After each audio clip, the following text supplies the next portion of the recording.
Warning, the following podcast contains adult language, themes, and situations. Also, the film we're about to talk about is going to be spoiled thoroughly.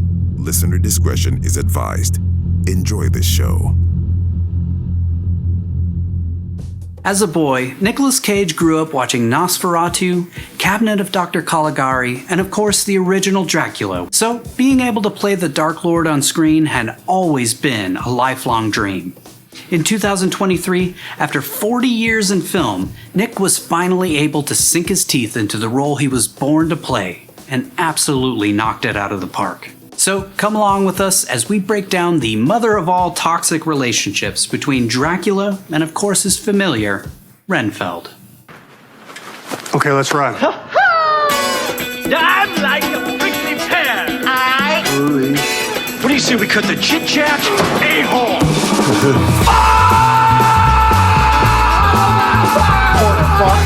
Porker, how'd it get burned?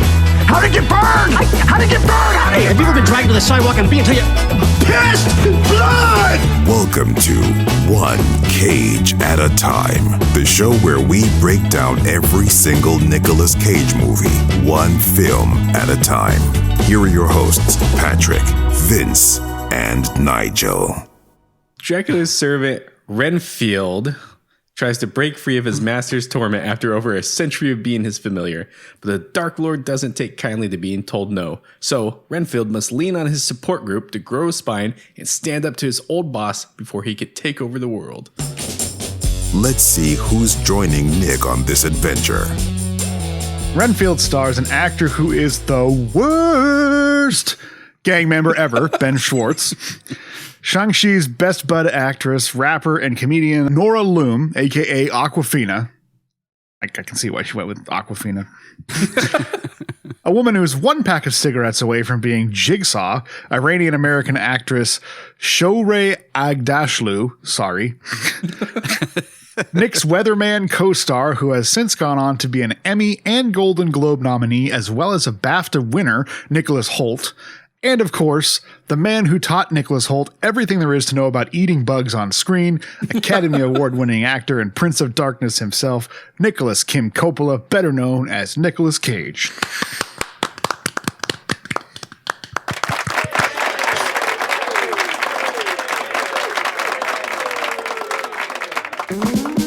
Let's dive into the nitty-gritty.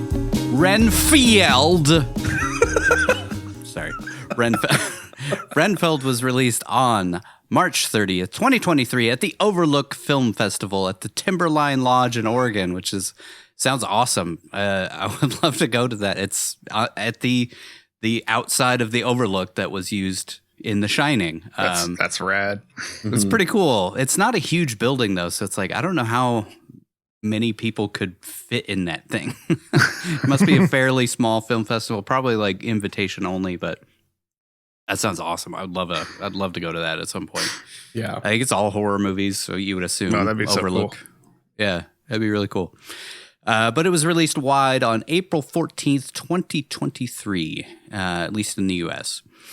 Had a budget of $65 million, which is huge, especially for a Nick Cage movie released somewhat recently. Like, it seems like the budgets are going up, but at the same time, it's like they're still kind of keeping them tampered, at least. Yeah. I think Unbearable Weight of Massive Talent was like $30 million or something like that, which is still a huge budget. But this, $65 million. And unfortunately, only made $26.6 million back. That's nuts. Which is a major flop, sadly. Which I think everybody expected this movie to do better than it did. Mm-hmm. I wonder how much they put into marketing because it was everywhere. Yeah, it was. I wonder. I mean, it could have been. But then it's just like, why release it in April? Why not do it in like October or something? Yeah. I guess trying to get out ahead of a movie season, but cash in on Halloween, or you could put it out in the summer. There's a cat. Like I said, it's been a very heavy cat season. This was directed by Chris McKay, who is a director, editor, producer who worked on Moral Oral and Robot Chicken. Those are kind of his main credits. But he also did the Lego Batman movie, which I haven't seen, but I heard good things about. And the Tomorrow War, that Chris Pratt movie that was like a Prime exclusive, I believe, which wasn't terrible. No, it wasn't bad. Felt a lot like Edge of Tomorrow or whatever that Tom Cruise movie was. Live, Die, Repeat. Yeah. Yeah, they've like renamed the movie somehow. Yeah. Over I felt like I time. just like gaslit everybody. Like it's named something different overseas, so people talk about Live, Die, Repeat. And I'm like, I didn't see that. I watched Edge of Tomorrow or whatever, Day After Tomorrow. What is it? What was It is Edge of Tomorrow. I think. It's Edge of History, I believe. No. Edge of History. Well, apparently, All You Need Is Kill should have been the name that it went with, which is. All You Need Is Kill. Yeah, that's like the name of the manga it's based off of or something. I was gonna say, that sounds very Japanese. I always see whenever there's a discussion online about titles, like, why didn't they just go with All You Need Is Kill? That's a perfect title. Like, what the fuck is wrong with you? Fucking name ever, dude. Fucking weebs ruin everything. They should name this movie All You Need Is Renfield. Should have named it The Weatherman. The Weatherman 2. This was written by, the story at least, was written by Robert Kirkman, the co-creator of The Walking Dead, who just absolutely tanked his own TV show somehow. I don't know how that happened, but... No. Hey, what do you mean, man? It's been on the air for like 15 years. It's got to be great. Yeah. Damn, dude. For all the criticism that we could say, that show is... Well, the original show ended, but now they've spun off with Jeffrey Dean Morgan and... what's her name? Lauren Cohen. I thought you said Jeopardy. Like, Jeopardy. Walking Dead Jeopardy Morgan. episodes. Jeffrey Yeah, Dean they brought back Alex Trebek to be the host. from the grave. He's a zombie. He's a zombie now. But yeah. So jokes on us. We've had how many He awful made seasons? 8 tons of awful money, seasons? but at the same time, it's like, God damn, that show is just unwatchable. Yeah. Towards the end, it just became so bad.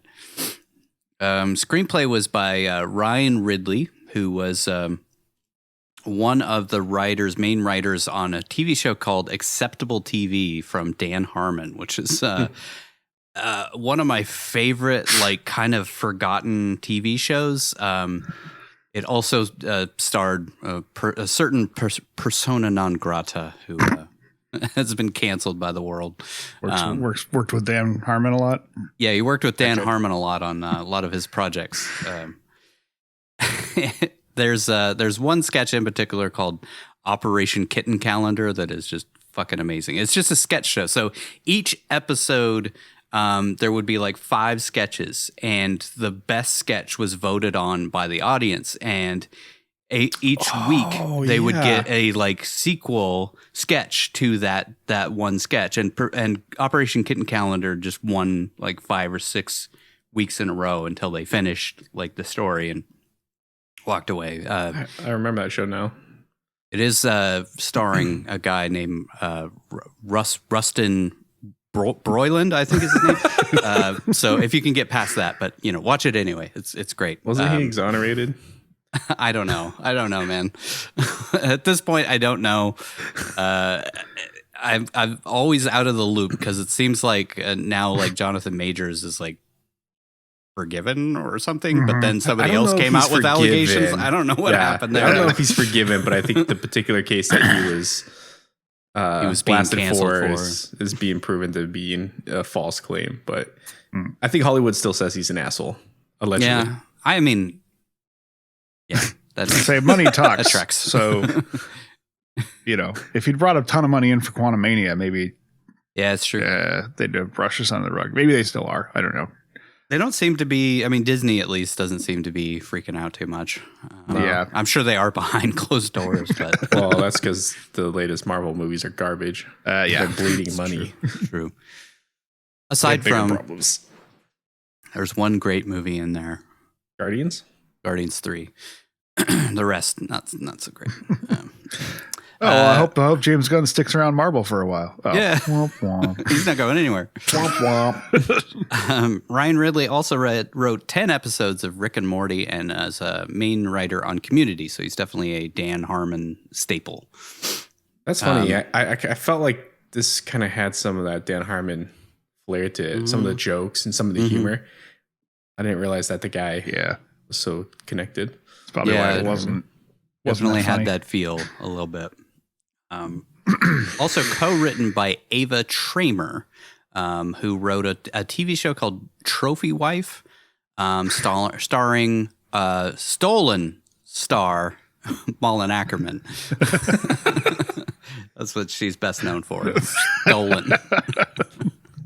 And she also wrote on Angie Tribeca, which is that Steve Carell, Nancy Walls, I think is their name, his wife. They co-wrote that show together.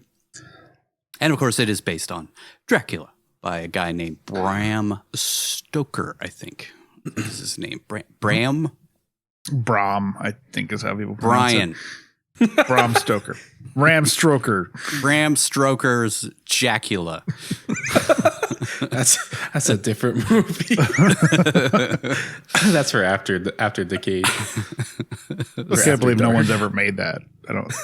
This was shot by Mitchell Amundsen, who also shot Transporter 2. My favorite. Yay! It's Transformers. Ugh. Yay! Wanted, which is my favorite James McAvoy film. Office, I haven't seen it, so I don't know. It's a piece of shit. It's one of the worst fucking. You didn't see Wanted with me? Okay. I thought we went and saw it. No? It's Creed Bratton's favorite James McAvoy film. Jonah Hex and the Happy Time Murders.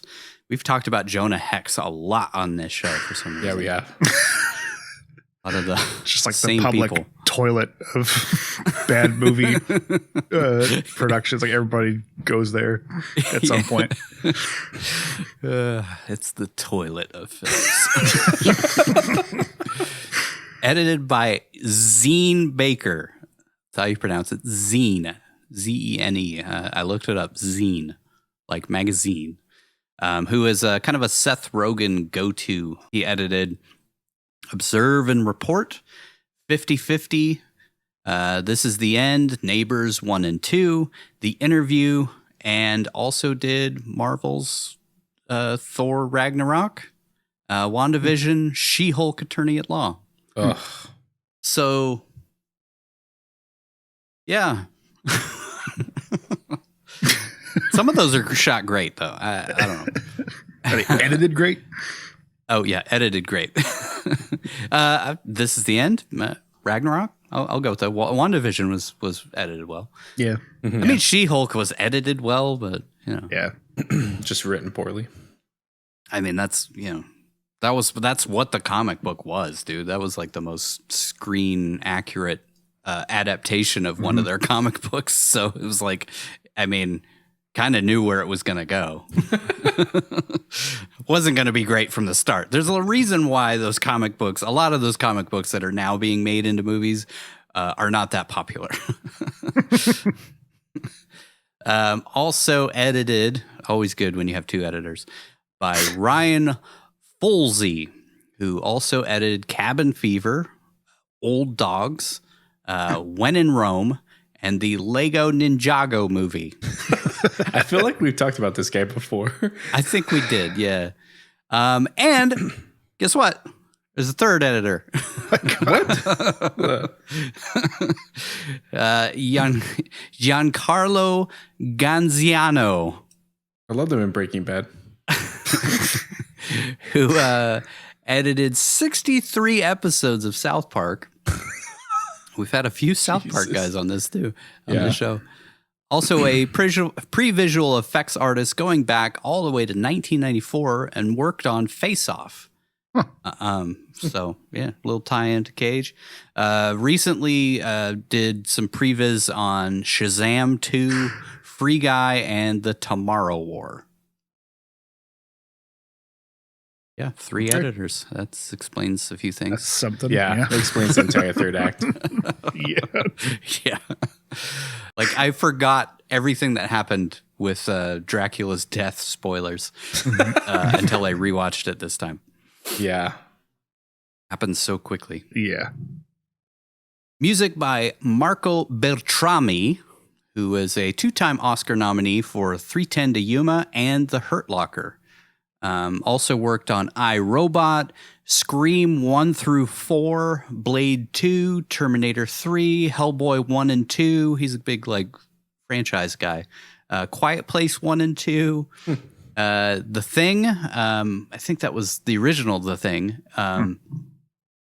Maybe not. Maybe the new one. Wasn't that Marconi who did the original Thing? Yeah, probably Or John not. Carpenter. I think John Carpenter himself did it. Yeah, Carpenter. Yeah, John Carpenter did the original one. Yeah.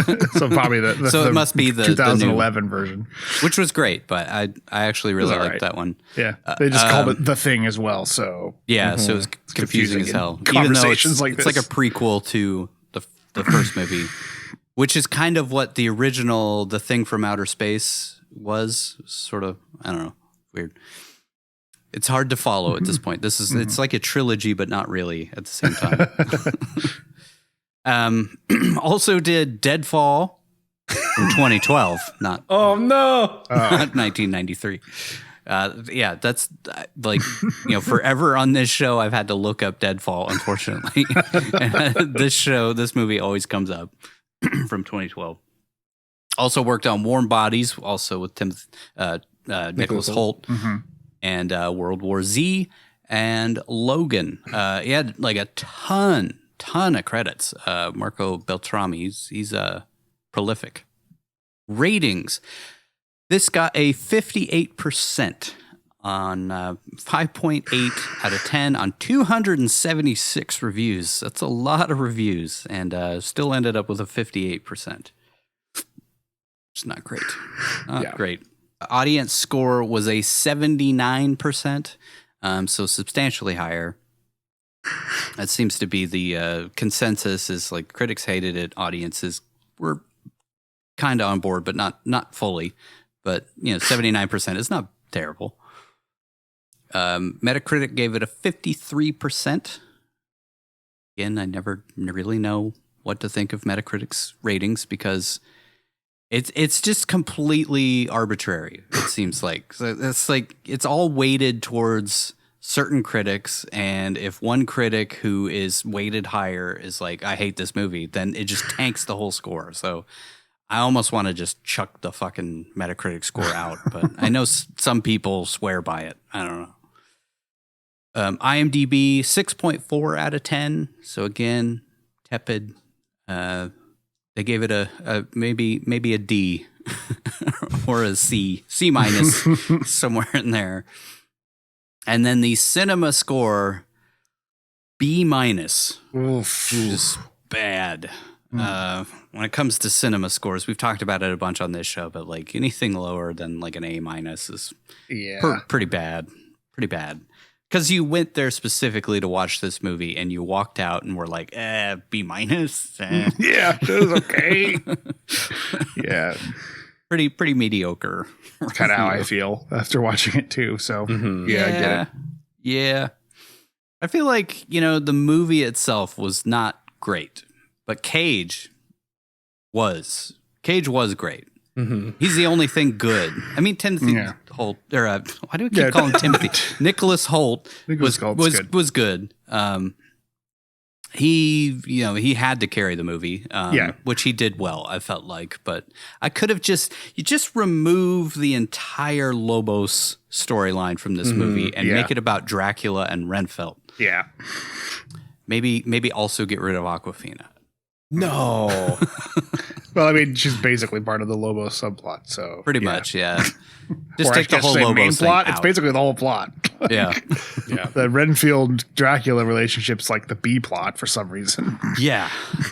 I guess they needed something to string that story along and create the conflicts that come at the end. I don't know why they went this direction. I think it would have been more entertaining if they had kind of gone a serial killer aspect. She's tracking Renfield down, thinking he's a serial killer. Make it 7, but with Dracula. And Dracula. Oh my god, that would have been amazing. How about a Coppola quick facts?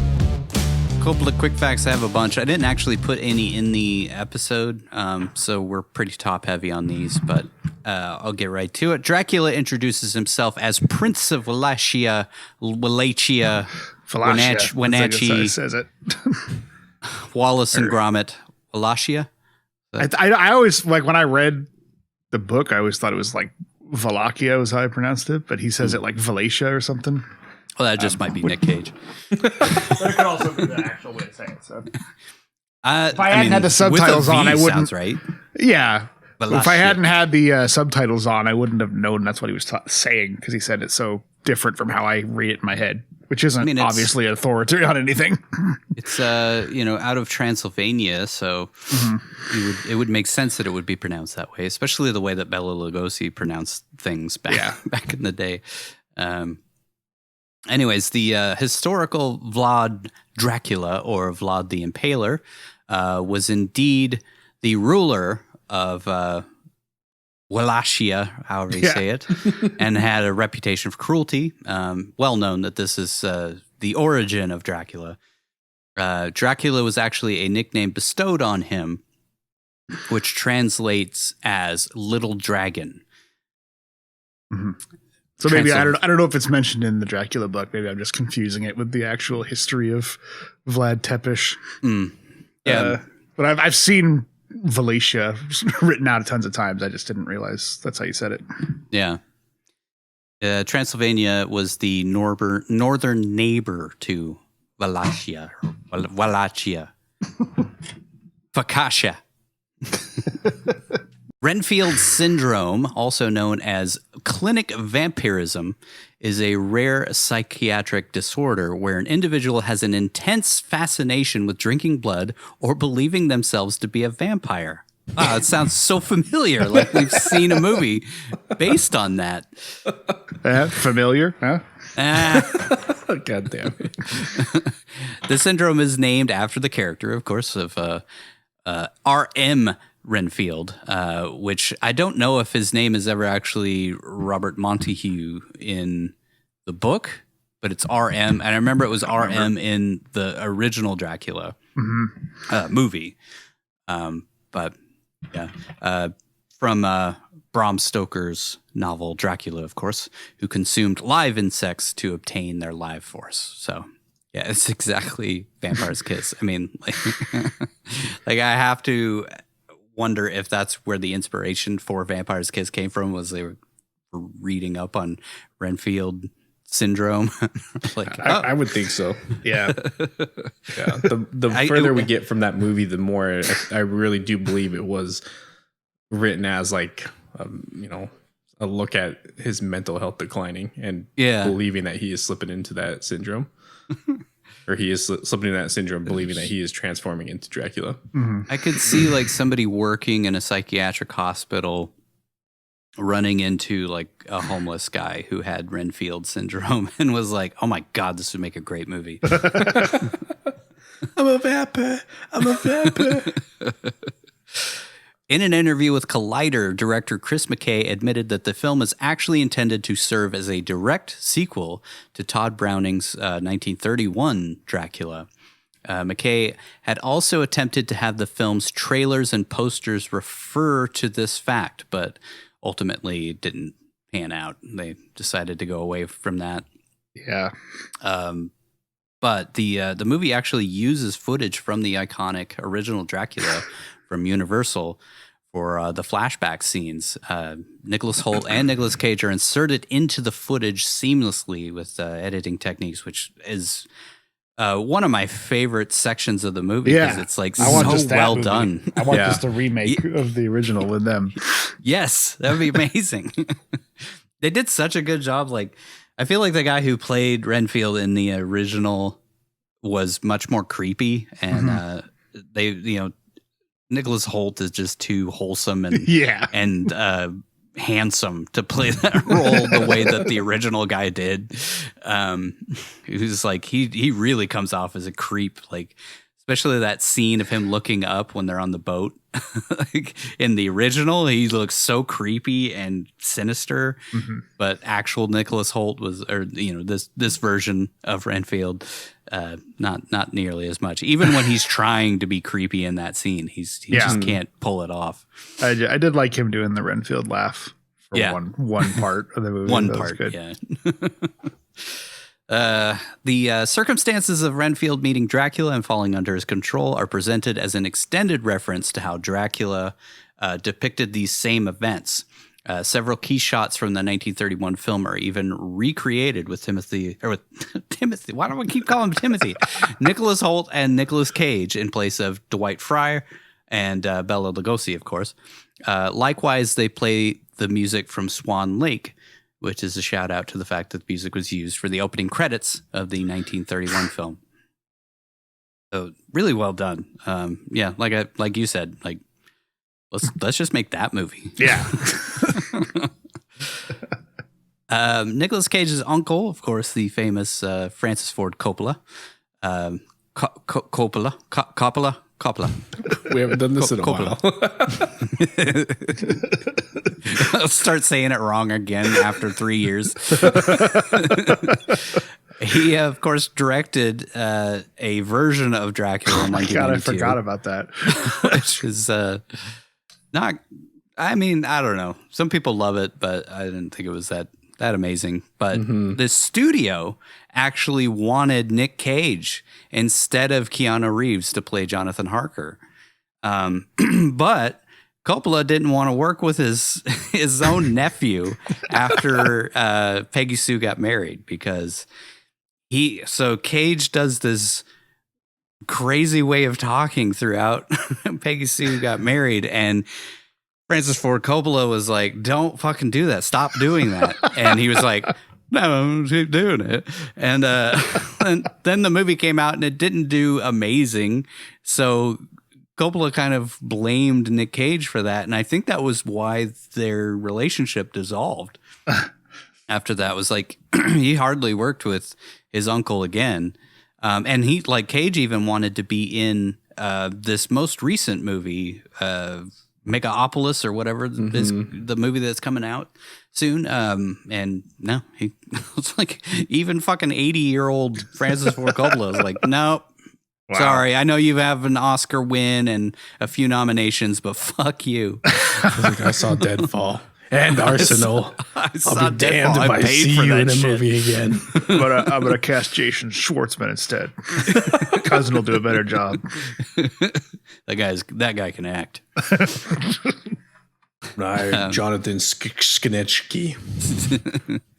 Sheck. I looked it up. Sheck. It's Sheck. Yep, that's how you say it. Sheck.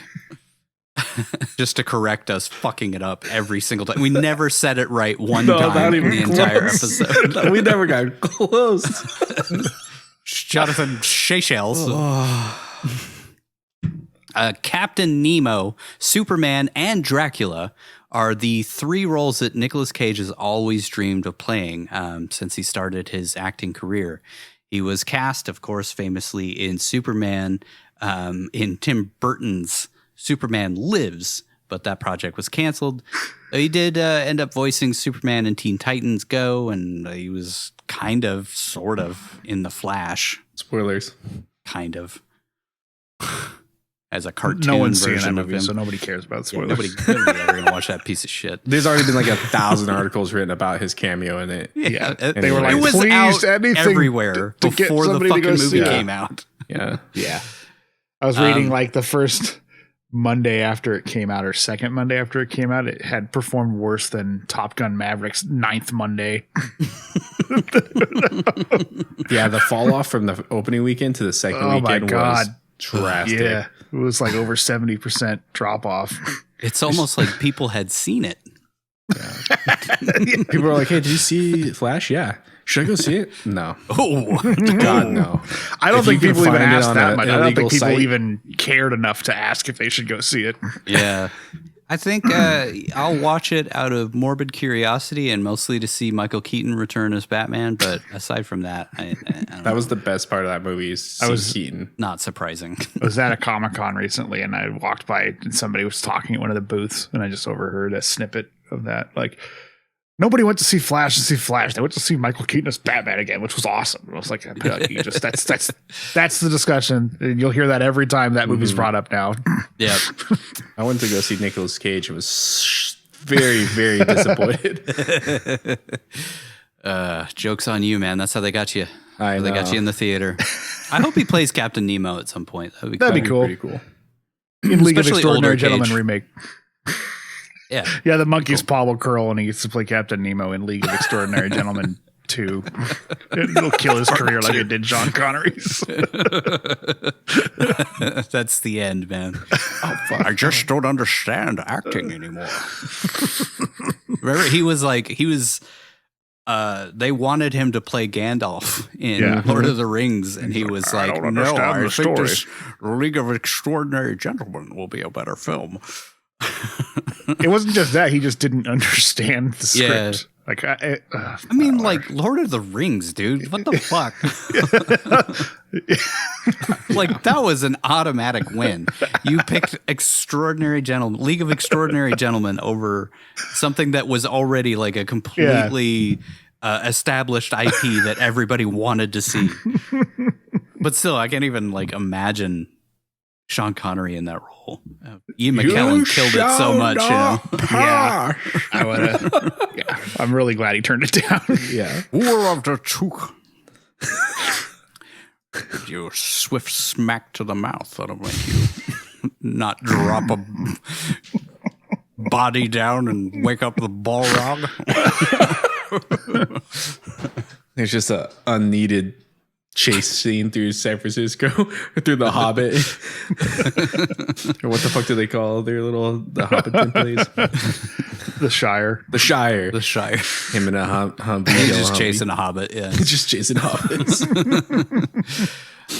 Chris McKay actually went to bat for Nick Cage, convinced the studio to cast him by showing executives Kiss of Death, which is the movie where he plays like a bad guy who's like funny and scary at the same time.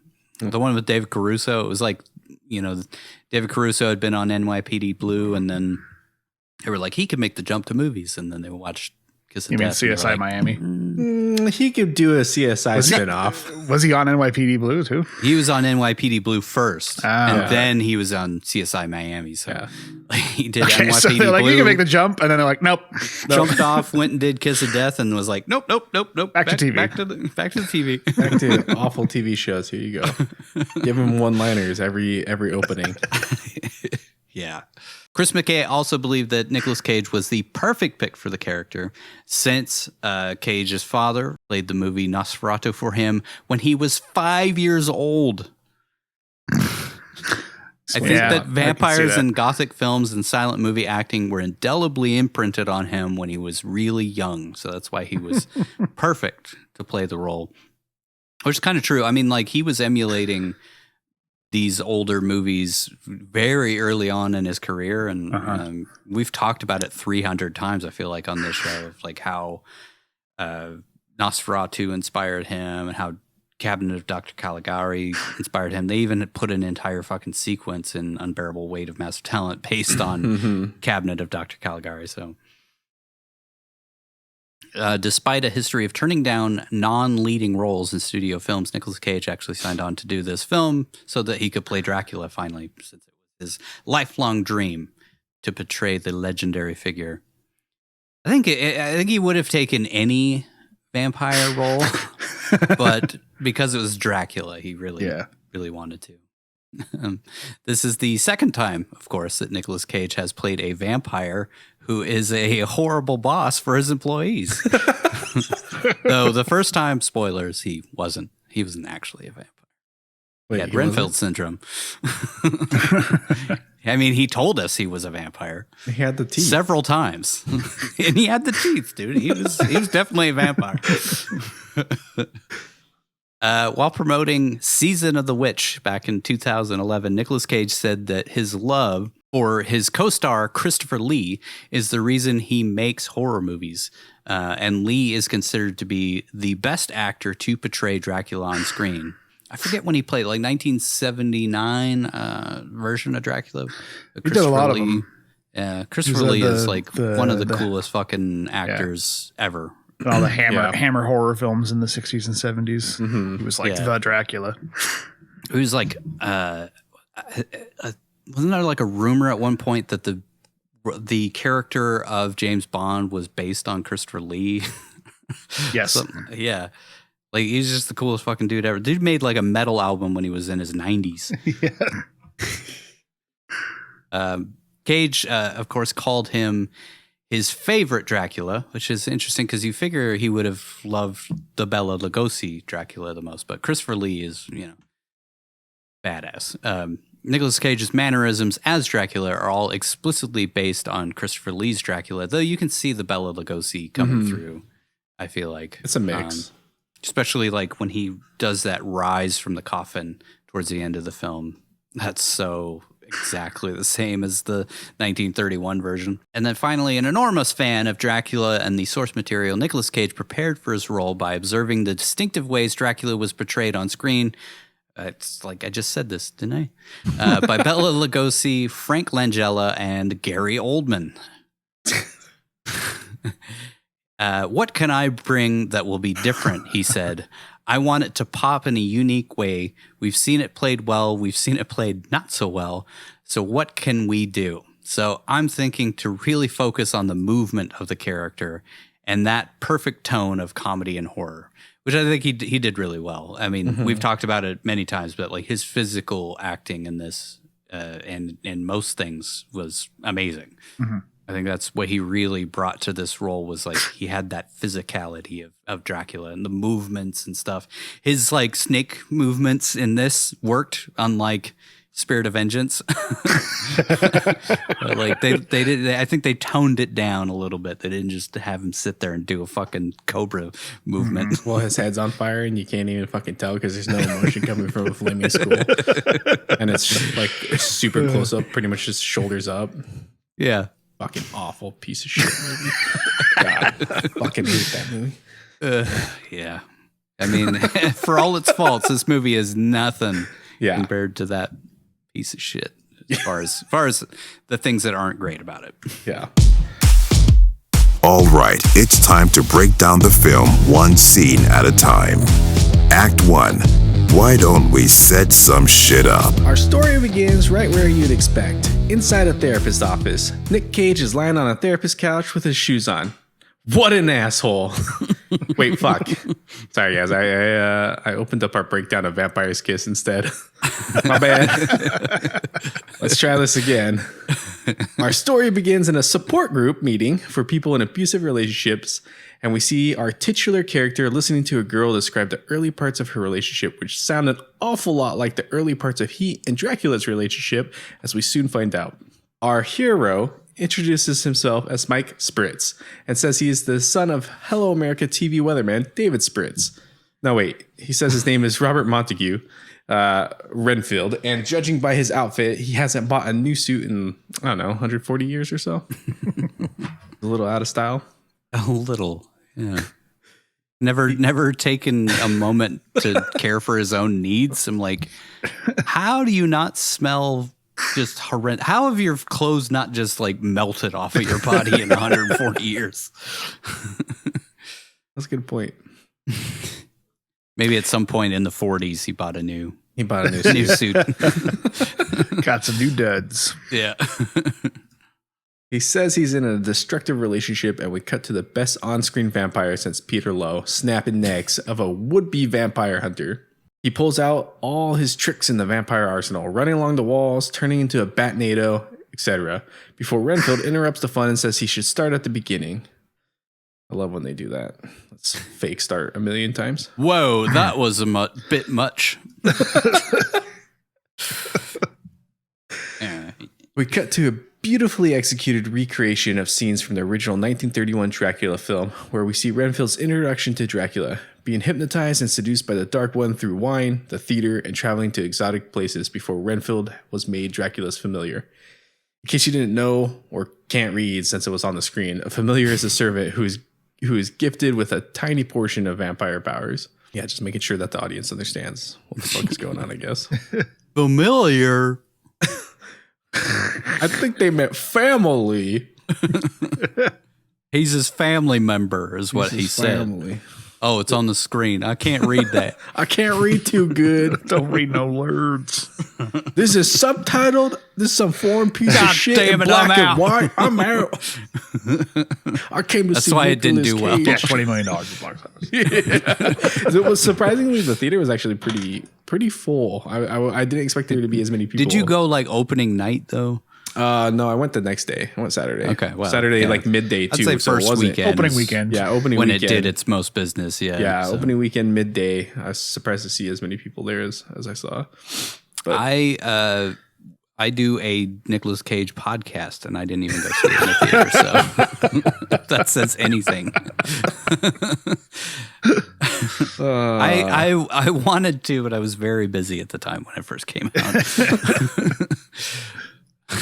He says he takes care of the master's every need, including bringing him victims, dry cleaning, handies, that sort of stuff. He says they had some great times, but like all great times, they eventually come to an end.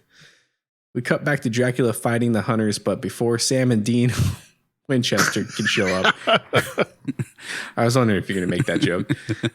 Renfield is summoned by his master. So he pops a few spiders in his mouth, which are the source of his power, and joins the fight. Supernatural fans are going to be happy. Yeah, we have a lot of crossover. Dracula rips out a guy's throat and then is trapped in a protection circle of some kind by a priest and a hunter. The hunter and priest try to talk Renfield into betraying his master, but Dracula's sex appeal is far too great, and Renfield uses a shoe to break the circle. I mean, I think we would have all done the same if Nick Cage batted an eye at us. Get it? Get it? Batted an eye?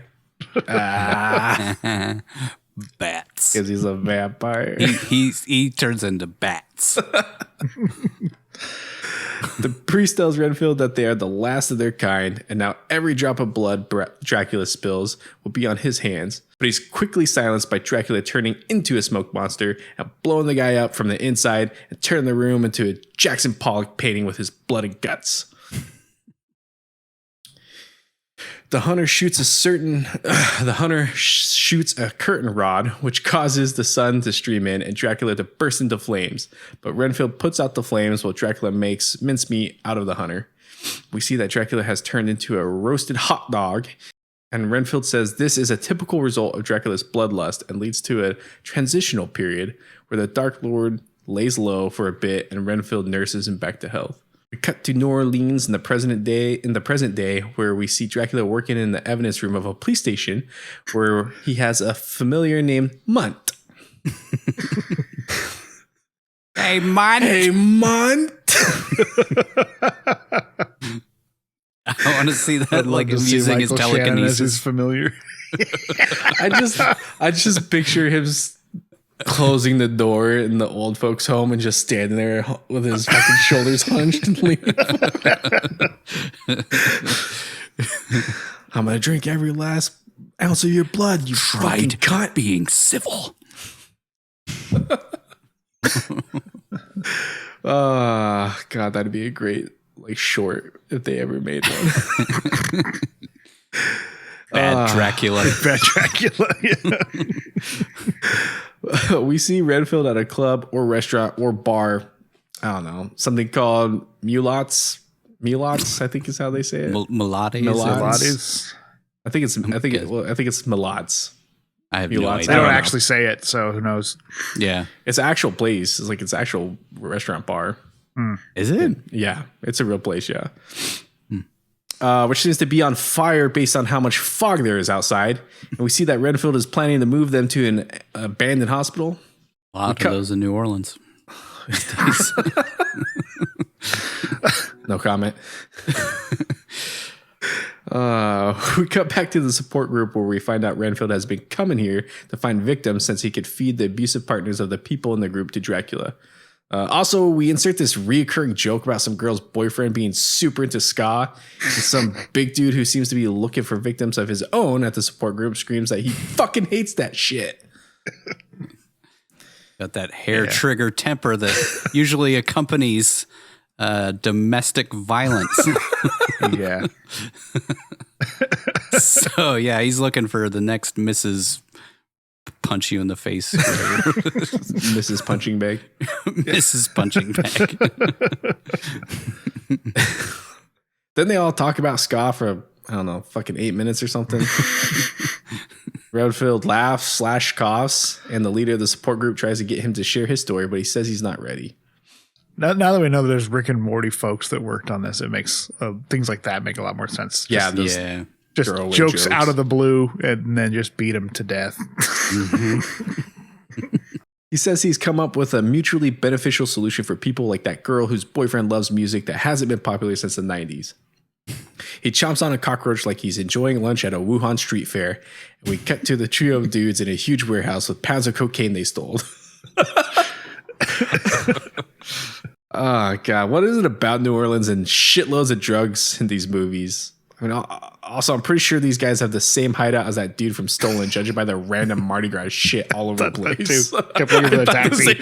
Still looking for the taxi parked somewhere in the garage. Yeah. Because I think we had just done Stolen, or we were about to do it when this came out. I can't remember. I was just like, what the fuck? Like, why? Exactly the same. Yeah. I mean, aside from like those, there were like curtains everywhere hanging or whatever. Yeah. But pretty much the same. Yeah. Peg leg with a fucking punchable face walking around in the background. Power goes out and Renfield appears from the shadows. So the guys all try to give Renfield the drugs, since that's what they assume he's here for. He pulls out a rag and some chloroform, and it's Cosby time. No, wait, he used roofies. And not chloroform. You don't need to embellish on it, dude. The joke was bad enough. I just want people to understand, he was, wasn't chloroform people. He was putting roofies in their drinks, allegedly. No. He says he's a friend of Caitlin, and they all start laughing, but are quickly silenced when the lawyer turned vampire familiar goes all John Wick on their asses. This is the only part in the movie where he does the Renfield laugh. Mm-hmm. Yeah. He quickly knocks out a guy who has made ska his entire personality. Then the other two guys before a Batman villain shows up and says, but with the voice of Xerxes from 300 for some reason. That or he's emulating the voice of the leader of the Lobos gang, which is like listening to Paul Schrader try to do a woman's voice. This dude seems to have fashioned a mask out of, I don't know, old roller skates or something. Has been sent to kill the drug dealers on behalf of a gang called the Lobos. Yeah, just get ready for this B plot that didn't need to be in here to drag out the whole fucking movie. The A plot, man. I'm sorry. Fortunately, it's the B plot for me. It's the main storyline. The love story between Awkwafina and Nicolas Hoult. That's my A plot right there. It's not forced at all. It's very organic. The hitman starts throwing knives at Renfield, and he turns into Neo from the Matrix and punches this huge guy across the room. Renfield picks the guy up and tries to do the Undertaker's backbreaker move on him, but the guy slices open Renfield's stomach, spilling his guts out. Outside, we see Ben Schwartz, aka Tedward. Yeah, that's right. Like that's his name is Tedward. And an obnoxious, Fast and the Furious. Edbert. His name was Edbert. Oh, God. He's in an obnoxious Fast and the Furious car, which also seems to be on fire. What is it with the fog in this movie? It's like, Jesus. It made me wonder if like that was the director's perception of New Orleans. Like it's always foggy. I don't know why he would assume Maybe that. it's an homage to the old Universal sound sets with fog, and I don't know. Probably not. Could be. Yeah, I guess that's maybe, true too. Could be. I think the fog in the mulatties, whatever that is. Mulats. That was like, it's supposed to be like coming out of the head that's on the building. On the building, yeah. But like it's everywhere in that area when those cars pull up and stuff. But this time it's like, where the hell would fog be coming from in this car? Like the exhaust? It's really humid there. I guess so. It's probably some sick ground effects he has to make his undercarriage look even. Yeah, even sadder. that's actually plausible. Makes the running lights look cool. Yeah. They should do that more in the Fast and Furious movies. Just fog everywhere. No, they don't need more embellishment on their stupid Fast cars. 10 Part 2, the foggening. He snorts a line of coke and says the hitman's name is Apache Joe. Okay. Since he cuts people's tongues out with a hunting knife. You tell him his name isn't racist. Or is- Yeah. That's some Rick and Morty stuff right there. Anyways, Yep. Ted Wood is just awful at being a bad guy, so he honks for Apache Joe to hurry up, which gives Renfield a chance to stab him in the neck with a pen he got from Mulots earlier. Mulots, whatever. Renfield eats some more bugs, like Peter Lowe taught him, and punches the hitman's head off, which flies out the window and slams into Jean Raffio's window. John Ralphio. Raffio. John? Yeah, John. Yeah, into John John Raffio. Raffio's window. Because it's French, guys. Some real cartoon physics in this movie. Once again, makes sense now knowing that there's tie to Rick and Morty. Ted spots Renfield pushing his guts back in and speeds off to do some Tokyo drifting or something. We cut to Awkwafina's character, Rebecca, waving cars through a DUI checkpoint where she complains to her partner about having to do this shit detail when there are real crimes happening. By the way, her partner is another one of those, I know that guy from a thing, but you never really fucking know where he's from. And I don't even think they give his character a name. I don't even I looked it up and it's Chris, but I don't remember. I don't remember Yeah, I don't anybody ever recall saying that at all. her ever calling him that or anybody ever saying his name. He's the comic relief. Yeah. Yeah. Opposite He does of have Awkwafina. one of my favorite lines in the whole movie, though. Yeah, me too. Yeah, let's not spoil It's that. just like the only thing that's good about his character at all is that one line. Yeah. Teddy Lobo speeds into the checkpoint, screaming that he's Teddy fucking Lobo, so to get out of his way, while he has a duffel bag of coke in his front seat and his car is coated in blood.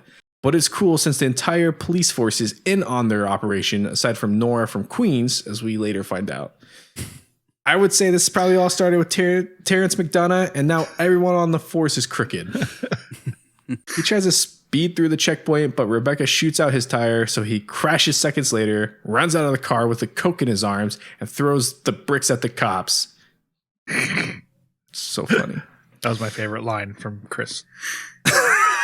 Ah, fuck cocaine! Hits him in the face. Yeah. No, it was just great. I didn't do anything wrong!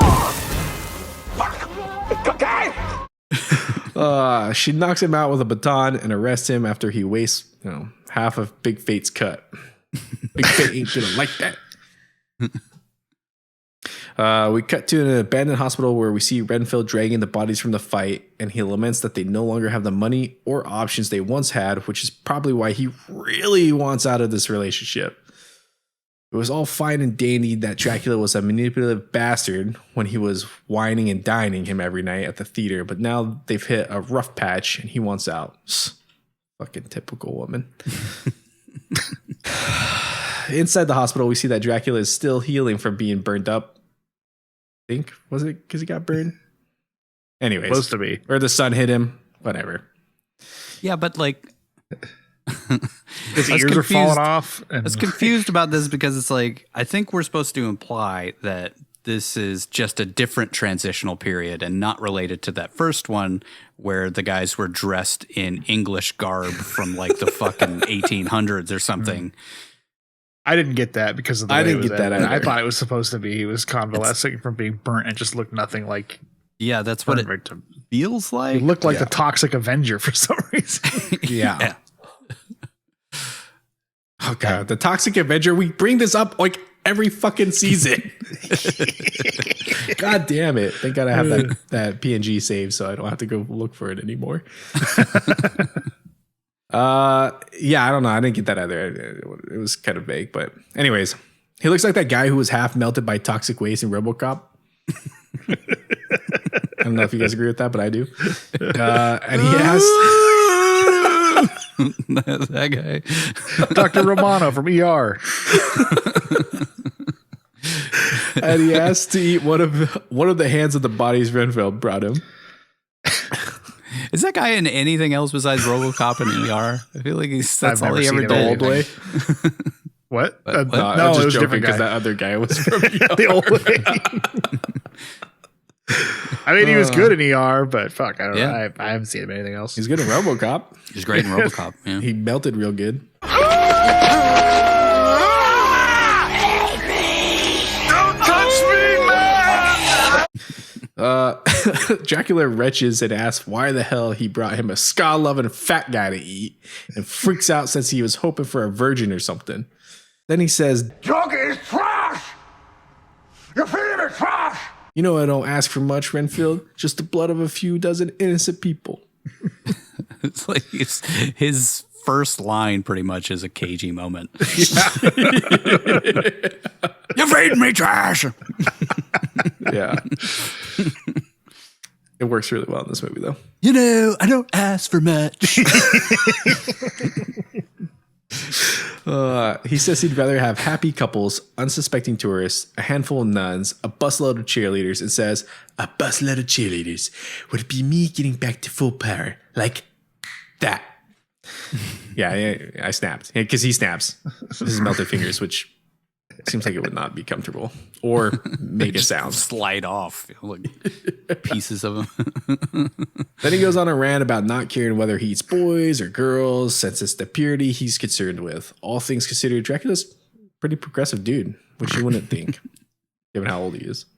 He just doesn't want to snack on ska-loving assholes or anime kids who smell like sour milk, which I think all of us could sympathize with. Why do they all smell like sour milk? Why? I saw That this. Famunda cheese from not showering. I saw this. I saw this short on YouTube of somebody just panning through the anime expo that's going on in LA, and I just thought, oh god, that place must really smell. Sorry, kids. Use some deodorant and bathe. Use some deodorant and bathe. Renfield tries to explain that the modern world is much more dangerous and says they should stop running and settle down in a little cottage or something. Dracula can get back to doing handicrafts in the garage. And Renfield could finally have a place for his Hummel collection and an herb garden.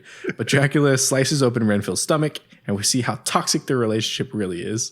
Dracula stands over his familiar and tells him his rules are very simple and he doesn't give a shit about the morality of the world around them. The Dark Lord says his needs are the only thing that matters, while Renfield writhes in pain on the floor. Then Dracula asks, "What exactly are my needs?" while holding up a hand to what counts as an ear at this point. And Renfield says he'll get him the happy couples and cheerleaders he requires. Yeah, I love his little mannerisms during this whole thing. They did a good job with the makeup as he like reforms. Yeah. They did a great job with the makeup. The visuals were really good in this too. Kind of Robert Kirkman's thing, you know. Does these visual effects really well, these practical practical visual effects, yeah. Then Dracula rips open a vein and pours blood in his servant's mouth, which heals him right up. Over at the jail, Teddy confesses to every crime known to man to an empty room, I guess. And Rebecca says she's going to take down the entire Lobo Empire thanks to this nitwit. But then female Saul Goodman walks in and Teddy is immediately set free. It looked like the exact same interrogation room from Bad Lieutenant, like with did. the overpass was. outside the window, and when he's interviewing G or whatever, Yeah, G. or not G, wa- the main man, whatever his name was. I wanted to make a joke about him like giving him a fist bump like that. The weird fist bump he gives him at Bad Yeah, Lieutenant. that's right. The Haitian Val guy or Kilmer's whatever. off on the side somewhere, just doing Knight Rider voiceovers.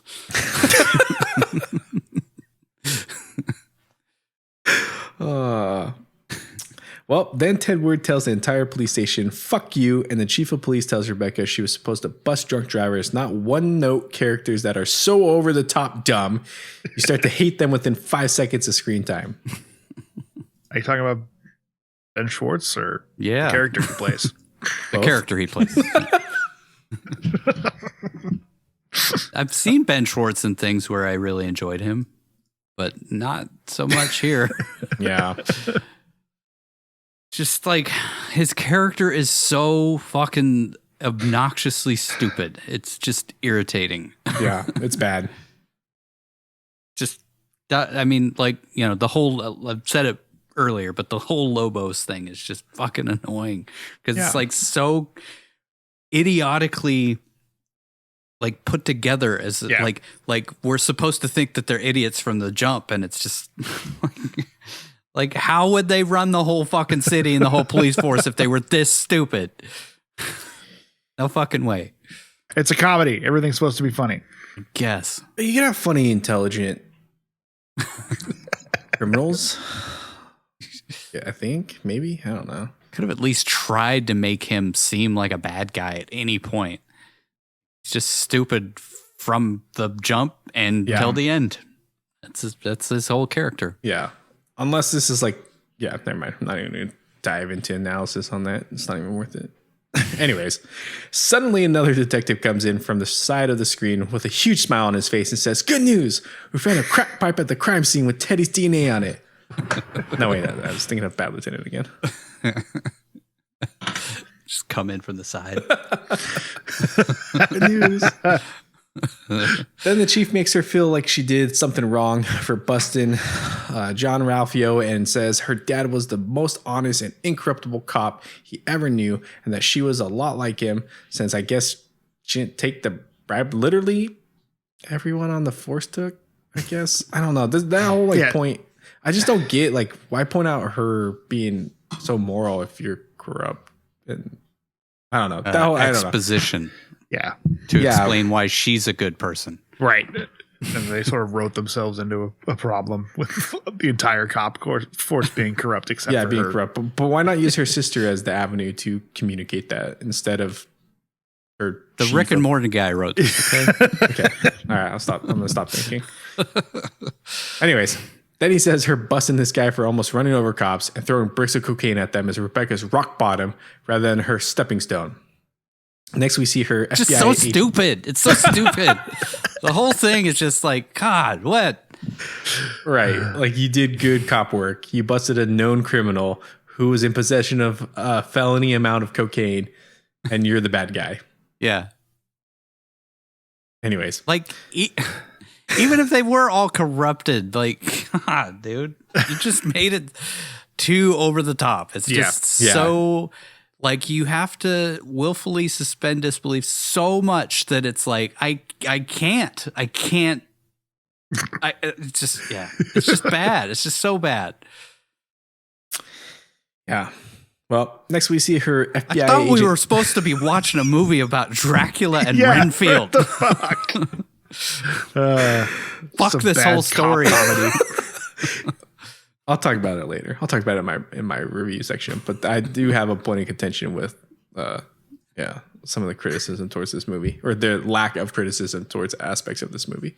Anyways, next we see her FBI agent sister pop out of a nearby room, and Rebecca complains that no one is doing anything about the Lobos, including the FBI, who I guess just work out of this police station. I mean, we already know there's an FBI building in New Orleans from stolen, so. I think I got to call foul on this one. She want to be working out of a fucking local precinct. I want to see the interactions between them and the fucking doofus with the hat from Stolen.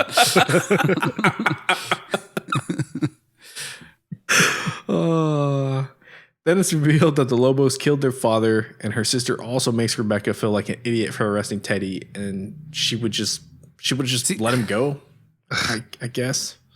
This is the point where it really started to get annoying to me, because it was like, okay, sure, okay, the whole police force is corrupt.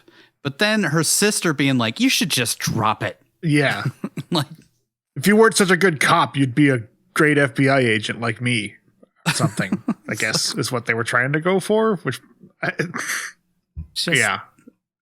don't it's like a lot of manufactured drama that's melodrama that doesn't make sense. Yeah. And again, isn't it supposed to be a movie about Renfield and Dracula? Exactly. I guess this is stringing the story along, but yeah. I mean, is it though? I don't know. I kind of take a lot of issue with the fact that they just can't. I don't know if it's. Fuck it. I'll just say I don't know if it's the writers putting their view and opinion on how they feel about the police, or just bad writing, like you guys are saying, like just trying to string along this plot that doesn't need to be in there. But I don't know. It felt like the latter to me. Like, Yeah. okay, you have a just giant bad crime writing. family that runs everything in New Orleans because it's funny, I guess, or you need to have a vaguely Hispanic cartel added to this movie for some reason. And then it's like, okay, well, if they run the city, then how do you explain the fact that they all haven't been busted? Okay, well, the cops let them in on it. Well, wait, so there aren't any good cops in the city? No, they're all on the take. But There's our one one. main character is a good cop. Oh shit. Well, she's good. Everybody else is bad. Everybody else. It feels like that manufactured like writing to connect dots that don't naturally connect just because you need to have something happen in the story. Yeah. Yeah. I wonder if somebody went to New Orleans on the writing staff and got really drunk and then had a bad interaction with a cop, and they were like, you know what? Fuck these people. I'm going to write this story. Or they went to New Orleans, got super drunk, or woke up next morning like, fuck, I gotta turn the script in today. Oh god, Shit, I have 2 hours. And I'm not got saying you 2 can't criticize cops in movies. It's like you do it so poorly and comically. It's like, Yeah. I'd say it loses all meaning, but was it even supposed to have a meaning? Are we just Yeah. overthinking it? I don't. Yeah. I think we are. They were like intending it to be like, oh, don't think about it. You know, it's just a comedy. It's just a funny like- little story about, you know, Cops are inept. It's funny. We Or need to cops are get corrupt. Renfield and Dracula to go against each other, and then there has to be stakes of like Dracula taking over the world somehow, and like, this was their avenue to get that done. And I feel like there were 1,000 other ways you could have gone with this that would have been better. Yeah. But it's like, if you really were intending to make this a sequel to the original 1931 Dracula, and this is what you came up to follow up that story, is like fucking what? Talk about a tonal shift. Yeah. Yeah. Like, why are you making an action comedy? Yeah. Anyways, Awkwafina exits this poignant and dramatic scene by stopping and looking over her shoulder a couple times, complete with the squeaks of her shoes, which felt weird and didn't fit the tone whatsoever.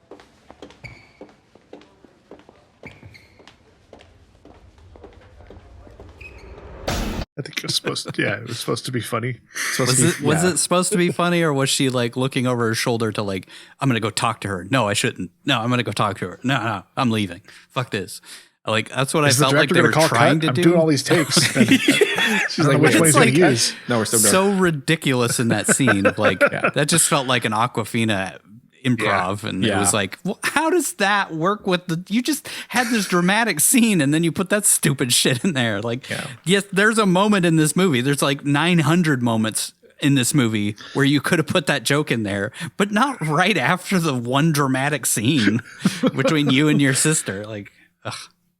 I feel like that happens a lot now in a lot of the comedies. Just when they have like this dramatic moment that's supposed to have meaning behind it, they instantly undermine it with a awful joke. Yes. Yeah. Awful joke. There has to be a balance, you know? Yeah. Like the good movies, the good comedies from like the 80s and stuff, like Beverly Hills Cop and movies like that, like they did such a good balance of those like dramatic, like it actually feels serious and has weight, and then the comedy, you know, and the action and all of those, the three things are balanced very well together. The comedy doesn't overshadow any of those other parts. It's like they all work together. Yep. Not to say that Beverly Hills Cop is some fucking like masterpiece of like, but it, I mean, realistically, it kind of set the tone for a lot of those types of movies. It did it. Yeah. It really did. It was a foundation that a lot of action comedies were built upon. Yeah. But yeah, they let movies, or they let moments breathe a lot more. Now it just seems like we're in this ADHD society where it's like next joke, and it gets exhausting after a while, especially when the jokes don't land. But Just like the new Mystery Science Theater. It's like like, come on, dude, take a breath. Give us a second to actually enjoy the joke that you just told. Those worked because you felt like you were sitting there with your friends riffing on Yeah, a the movie. old ones did. Yeah, the the new old ones ones, are yeah. like Now, fucking, now they're just like joke. All right, you guys like lost. I can't even hear the movie over the jokes. Yeah, you guys don't understand what made you funny and relevant. Yeah. Now you're just catering to the 30-second audience. Yep. Anyways, let's get back to our 30 seconds of funny. Outside of a government bank building, gum from Stolen drives by at 100 miles an hour, and inside we see that this building is the headquarters of the Lobos gang. I don't know. Like, I know New Orleans has a reputation for crime, but this movie kind of makes it seem like it's a fucking lawless wasteland where you can just do whatever the fuck you want. You're in this gang or any gang, and you can just get away with it. Just have like a giant temple-looking building that's your headquarters with your gang's logo plastered on the outside of it. It's so corrupt that it's basically Grand Theft Auto, and they just Or just Saints took Row. over City Hall, and now they run it. Yeah. Teddy meets up with his mom in a torture dungeon, who inexplicably sounds like the crypt keeper with throat cancer. Do you even know why we became the most powerful crime family in the city? AKA Paul Schrader. She uses her demonic voice to explain that the Lobos have maintained their crime empire by being ruthless, violent killers, but her idiot son is ruining things since punks are stealing their drugs, and she seems worried about a lowly traffic cop. Yeah, they've been in power this whole time, and now one DUI checkpoint cop is going to take foot tall, it's going to topple their empire. One 5 foot tall beat cop is going to bring down the whole fucking thing. She's got the entire police chief in her pocket, and she's Yeah, I worried know. about one. Just kill her. If Yeah. you're really worried about her, just kill her. Killed her I don't dad. give- Yeah, That's exactly. Yeah, you killed her dad. Just kill her. Yeah. She asks her profoundly stupid son if the empire will be secure in his hands once the throat cancer finishes its job on her. But before he can say, Money, please. to his mom, we cut away to Rebecca and that guy from that thing investigating the crime scene Teddy was running from the night before. I'm not really sure how she knew this crime scene was related to Teddy or why New Orleans Finest didn't clean the blood off the street, but whatever. Why are these cops now detectives? Like, Why are the cops can't just go investigate a crime scene? I mean, They have roles. this is the lawless land of New Orleans, dude. So. I guess they sort of established that their precinct just does its own thing. So They almost made it seem like it was shot like the same, like it was shot to be right after the Yes. scene of them arresting Teddy, and like That happens- what was he running from? yeah, Like, Right. that happens several times in this movie. Mm-hmm. I've noticed like all of the shots of the support group, they're all wearing the exact same clothes, even though it's supposed to be nights later. Yeah. Jumping ahead a little bit, but the shot when John Ralphio gets confronted by Dracula and then they go do their thing and then it cuts back to him waking up while Dracula comes back to talk to him, definitely felt like it should have been in the same scene, not hours apart. There's also that shot of when Renfield gets the self-help book about narcissism. He's wearing the sweater, and we don't see him buy that sweater until like 5 scenes later. Yeah. Three editors. 3 editors. 3 editors. They notice writing outside the building, and she says they are lyrics to a ska song. God damn it. They run this fucking ska joke into the ground almost as bad as Taika Waititi did with that screaming fucking goat joke in Thor Love and Thunder. Wasn't funny the first time, let alone the fucking 18th time.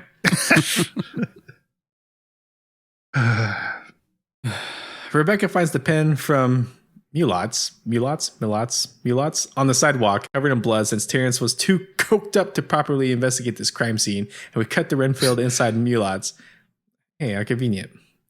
He spots literally every group Dracula mentioned he wanted to eat. First the unsuspecting tourists, then a table full of nuns, and a busload of cheerleaders drives by. Like something from like a Leslie Nielsen movie. Yeah. Just that kind of absurd comedy. Yeah. Rebecca come on. Rebecca and What's-His-Face show up at Mulat's while Teddy and his crew load Castor Troy's guns in a car outside while wearing combo scarecrow / dog mask. I don't know. Renfield decides to get busy knocking out some cheerleaders, but before he can get his master a snack, he spots the cops walking in and hightails it while Rebecca's partner says, "Can you order me a number 3? The toilet just ordered a number 2. I'm gonna use that. Just start going out to work functions. Give me a number 3. Toilet just ordered a number 2. The Lobos gang blocked the entire road out front of this extremely busy bar with matching green neon lights under their SUVs. Since none of them, it's nice of them to coordinate. They start blasting the second they walk inside, which interrupts Renfield from enjoying a bug snack of his own. They surround Rebecca, and Teddy reveals himself seconds later, so I guess wearing a mask was completely pointless. I mean, it looked neat, though, so, he gets points for styles. I mean, I guess because she recognized his voice. Yeah. That's why he revealed himself, but it's like, why'd you even wear the mask? And you're like in a huge group of, like, there are so many people in that restaurant. Yeah. And they just, like, okay. Yeah. Well, I guess laws don't matter at all. Nope. Got like 400 witnesses, but they all get intimidated out of speaking. Stupid. Teddy tells her the Lobos beat the shit out of her father, and he begged for his life. He tells her he'll let her live if she tells everyone the Lobos own her, but she refuses, which impresses Renfield, who is listening nearby. Oh, yeah. This movie's about Renfield. I forgot. Oh, he's in this. Yeah, that's right. The shit just sort of happens to him while he's a passive character in this club. Yeah. She calls Ted Ware's bluff and knows he's too much of a bitch to pull the trigger. Renfield spots a fly and uses it to turn into evil Popeye again and grabs Teddy before he could piss his pants or shoot Rebecca. It wasn't clear which one he was about to do, so. I think he only fired the gun because Renfield grabbed him. Yeah. Rather than shoot Rebecca or anyone for that matter, the bad guys all start hand-to-hand fighting a 5'1" tall girl, and she, of course, kicks their asses. Renfield stabs Teddy in the throat with a fork, but unfortunately he doesn't die, and the other bad guys remember their guns exist. Renfield ducks behind a super thin wood table, but that magically stops the bullets from hitting him. Then he kicks the table through a guy's chest, which is pretty awesome, since whatever magic eating bugs gives Renfield also removes the laws of physics. He cuts a guy's arm off with a serving tray, and he and Rebecca team up to kill like 47 bad guys, I think. Well, not a single bystander gets hurt. After the melee, Renfield says Rebecca is amazing for standing up to doofus McDumb shit, and she says her life wouldn't be worth anything if she let those assholes get to her. Rebecca also gets misty over Renfield cutting a dude's arms off with a dinner platter, and she seems to fall for this pale, filthy-looking guy in a tattered suit who's extraordinarily good at killing people. The movie explains away him being on par with an Avenger when it comes to fighting by Renfield saying he was in the military during World War I. When the 900 people who were magically shielded from the gunfire hiding behind tables pop up, Rebecca says he saved her life and everyone in the restaurant, and he's shocked when she calls him a hero. But before he can finish congratulating himself and dreaming of a life as Mr. Awkwafina, Dracula calls him back to the hospital. Act 2. Let's get some motivation up in this thing. Back at the hospital, Dracula is looking decidedly more green and gooey than the last time we saw him. He chastises his familiar for not bringing him a busload of cheerleaders he asked for, and reveals that he has plans to dominate the world. Dracula says he no longer wants to lurk in the shadows, and he should embrace what he truly is, which is a god, Renfield. An immortal, insatiable, all-powerful being. Tosses a little. That little... Woo. That's so Nick Cage, man. Yeah. He goes on to say that the world is a sad, broken place for mortals, and even gives a little squeal when saying it's weak, but it's not a scary place for them since they're immortal. He's very cagey. I mean, for him being so obsessed with Dracula, he's very cagey in these scenes, especially these first two. Yeah, it's really kind of weird. I don't know if that came from him or it came from the director, just having him cage it up. I mean, he gets a couple of moments where he actually gets to be like the sinister Dracula from the old stuff. Maybe he was just having fun with this. I mean, I think it's, it's a comedy, so it does add to the funny. And I genuinely think his parts are funny, but also scary at the same time, which is what they were going for, which I wish they would have gone for with John Ralphio's parts. If he was a little bit more serious but menacing at the same time, instead of just an over-the-top idiot the whole movie. I mean, it's basically like they just have John Ralphio as the character. Pretty much, yeah. But not as funny. He very cagily says the world should have to adapt to him rather than he to it, so why not take over it? Which is what he got from Renfield saying, "You deserve better," the day before. Renfield realizes he fucked up and decides to head to the support group again for guidance. He busts through the door while a woman is saying that her life is like a funhouse mirror, but all the clowns are her, and Renfield says he needs to get out of a toxic relationship. So then the woman says, "Okay, well, fuck Carol, I guess. I hate her too." I love this minor character. Yeah. She has 2 scenes and she's great in both of them. And everybody just steps all over her. Yeah. What a shitty leader of the support group who isn't hey, but let her finish. Wait her turn. Finish. Wait your turn. Yeah. We're all here for that. Fuck Carol, I guess. I hate her too. Anyway, Renfield explains that he was following Bob since she'd make a great friend, and that's how he discovered the therapy group and realized his own worth. Bob was the guy that seems abusive and hates ska. Fucking hate that shit. He says he wants to change, but his boss won't let him and thinks that he can take over the world. The leader of the group says his boss is a narcissist, which is true. And a guy says it feels like he could kill you with a snap of his fingers, which is also true. The leader says a narcissist will take advantage of a codependent's low self-esteem, but Renfield is the one with the real power, and all he has to do is take it back by focusing on his own needs. He also realizes if he doesn't focus on Dracula's needs anymore, he won't grow to full power, and the group makes Renfield say he's going to be the one to grow to full power over and over. What a weird way of saying it. Yeah. I think if maybe we had thrown out the Lobos gang and just focused on him going to the group and then maybe trying to build his life up, and Dracula constantly bringing him back into being a servant, that would have worked better for me, at least. Yeah. This Lobos I think story. that may have been another version and they added the Lobos stuff. I don't know. It just feels, these scenes feel disconnected, and they feel like they were all shot at once as part of that and separate from this Lobos thing. Yeah, the Lobos stuff feels added on. It doesn't feel fleshed out enough to have been. Yeah, it feels added on, but then somehow took over the main plot line. Yeah, I'm guessing preview pre-screenings influenced a lot of this movie. What? So is he gay or something with Dracula? No. Oh, fuck. We've given audiences the wrong idea with this. He said he was giving them handies. He said that they're in a relationship. That's gonna boycott this movie. Yeah. Oh, fuck. You're on track with Bud Light, man. You're done for. I bet Dracula's a Bud Light guy. We canceled Target. They're all out of business now. We're coming after Walmart. Go down with the Wally World.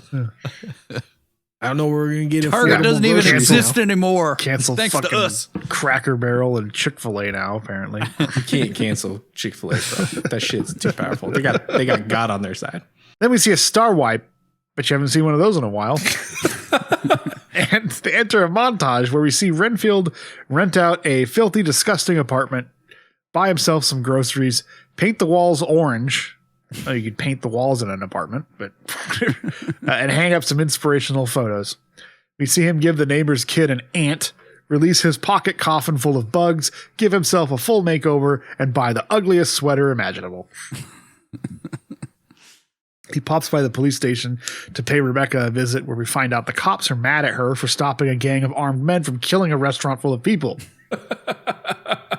She screams at the entire station for being on the payroll of the Lobos, which seems like a good way to get killed if it was true. She spots the hunky guy who saved her life at the restaurant dressed like Bill Cosby before the rape stuff. Oh, I guess technically it was during the rape stuff. God damn. But what I mean to say is that we all thought he was wholesome and people called him America's dad. from that time.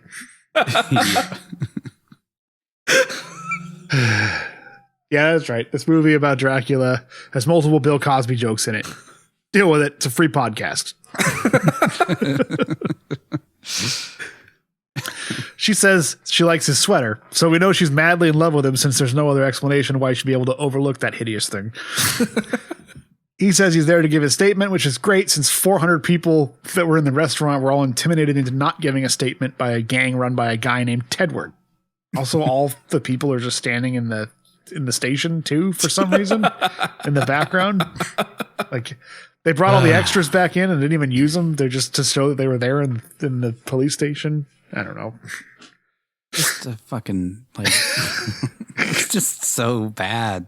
So badly done. I think that's why this movie did so bad, because it was like it had a lot of promise. Mm-hmm. And like we said, the Renfield Dracula story is good. But everything else is bad. Yeah. Real bad. So over the top that it's not funny anymore. Like it's made into such a joke that it's like watching Turkish Star Wars. You lose the thread on whether or not it's supposed to be intentionally bad or if it actually is bad. Yeah. And because there's moments where it seems like they're trying to make it actually serious and actually have some weight, but then they fucking undercut it. Yeah. Anyways. Yeah. Rebecca says it means a lot that he'd be willing to give a statement, and he says it means a lot to him since he can actually do the right thing for once. He reiterates how brave she was for standing up against someone who represents powerful forces, making people live in fear and not stop, or else the monsters will take over. All right, time for a joke, I guess. Wait, I'll serve them. Undercut that dramatic moment, I guess, with a joke. It seems to be what they need to do. Suddenly we hear the voice of a goblin who just finished chewing on razor blades. Oh, no, wait, that's Teddy's mom and the head of the Lobos, whose name is Bella Francesca. So I guess having a stupid name is a family tradition. Yeah. I don't know if her name's even ever mentioned. It's in the subtitles, but I don't know if it's actually mentioned in the movie. Yeah, there's a lot of that in this movie. Have you noticed that? I don't know what the sister's name is at all. Like Trish or some shit like that? I don't even know, and I had subtitles on. Yeah. FBI girl. Rebecca's sister. Chief of police. We see that this gang in New Orleans has a room full of fancy movie hacker equipment and can tap into the NSA satellites and every camera in the city because why not? Teddy gets a hacker guy to track down Renfield's location in seconds flat since this guy is Riley Poole's non-snarky brother-in-law or something. It takes them 20 seconds of screen time to find Dracula's lair. Rather than question that bullshit. Also, the shot of the hospital looks like the exact same shot they showed to establish that it's his secret lair. Like they just took that shot and put it over the FBI screen graphic. Yeah, it's the exact same shot. 100%. Like there'd just be this weird photo, this specific photo of the hospital. That's his lair. They're always filmed with these amazing like Alexa high definition cameras, and it's like security footage. Mm-hmm. So rather than question the fact that they find it in 20 seconds, we cut away after Jigsaw says they have until the end of the day to kill him. Or what? She Nino Brown's her son? Yeah, what? I am my son's keeper. That's the end of the day, otherwise she won't let him be the leader of the group or something. I don't fucking know, man. Why you have till the end of the day? Or what? Yeah. Anyway, we cut to Rebecca enlisting her FBI agent sister, I'm not sure if she ever got a character name, into running DNA on a bloody pen no one picked up from a crime scene where the guy was decapitated, so she can't trust anyone in her department. Oh, and she feels like they can trust that dumbass head of the FBI in New Orleans that we met and stolen. The guy would just monologue about a squirrel trying to find his nuts or something.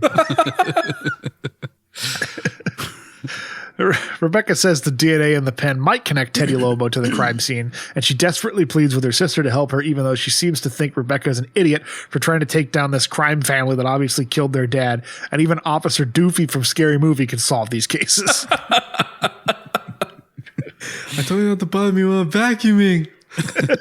It's on the case, this.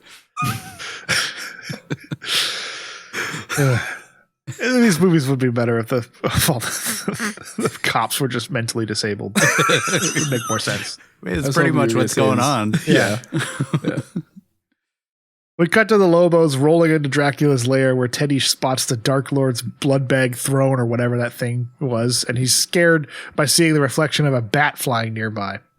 Too bad we didn't just tell it to shoo, shoo, since that normally works.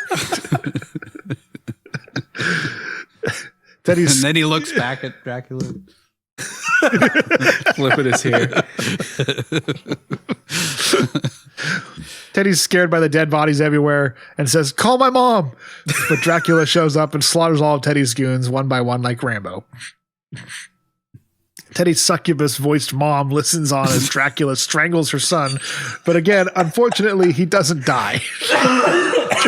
Dracula asks him if he was sent by the church, and Tedward says, "I'm a criminal. My whole organization is about evil."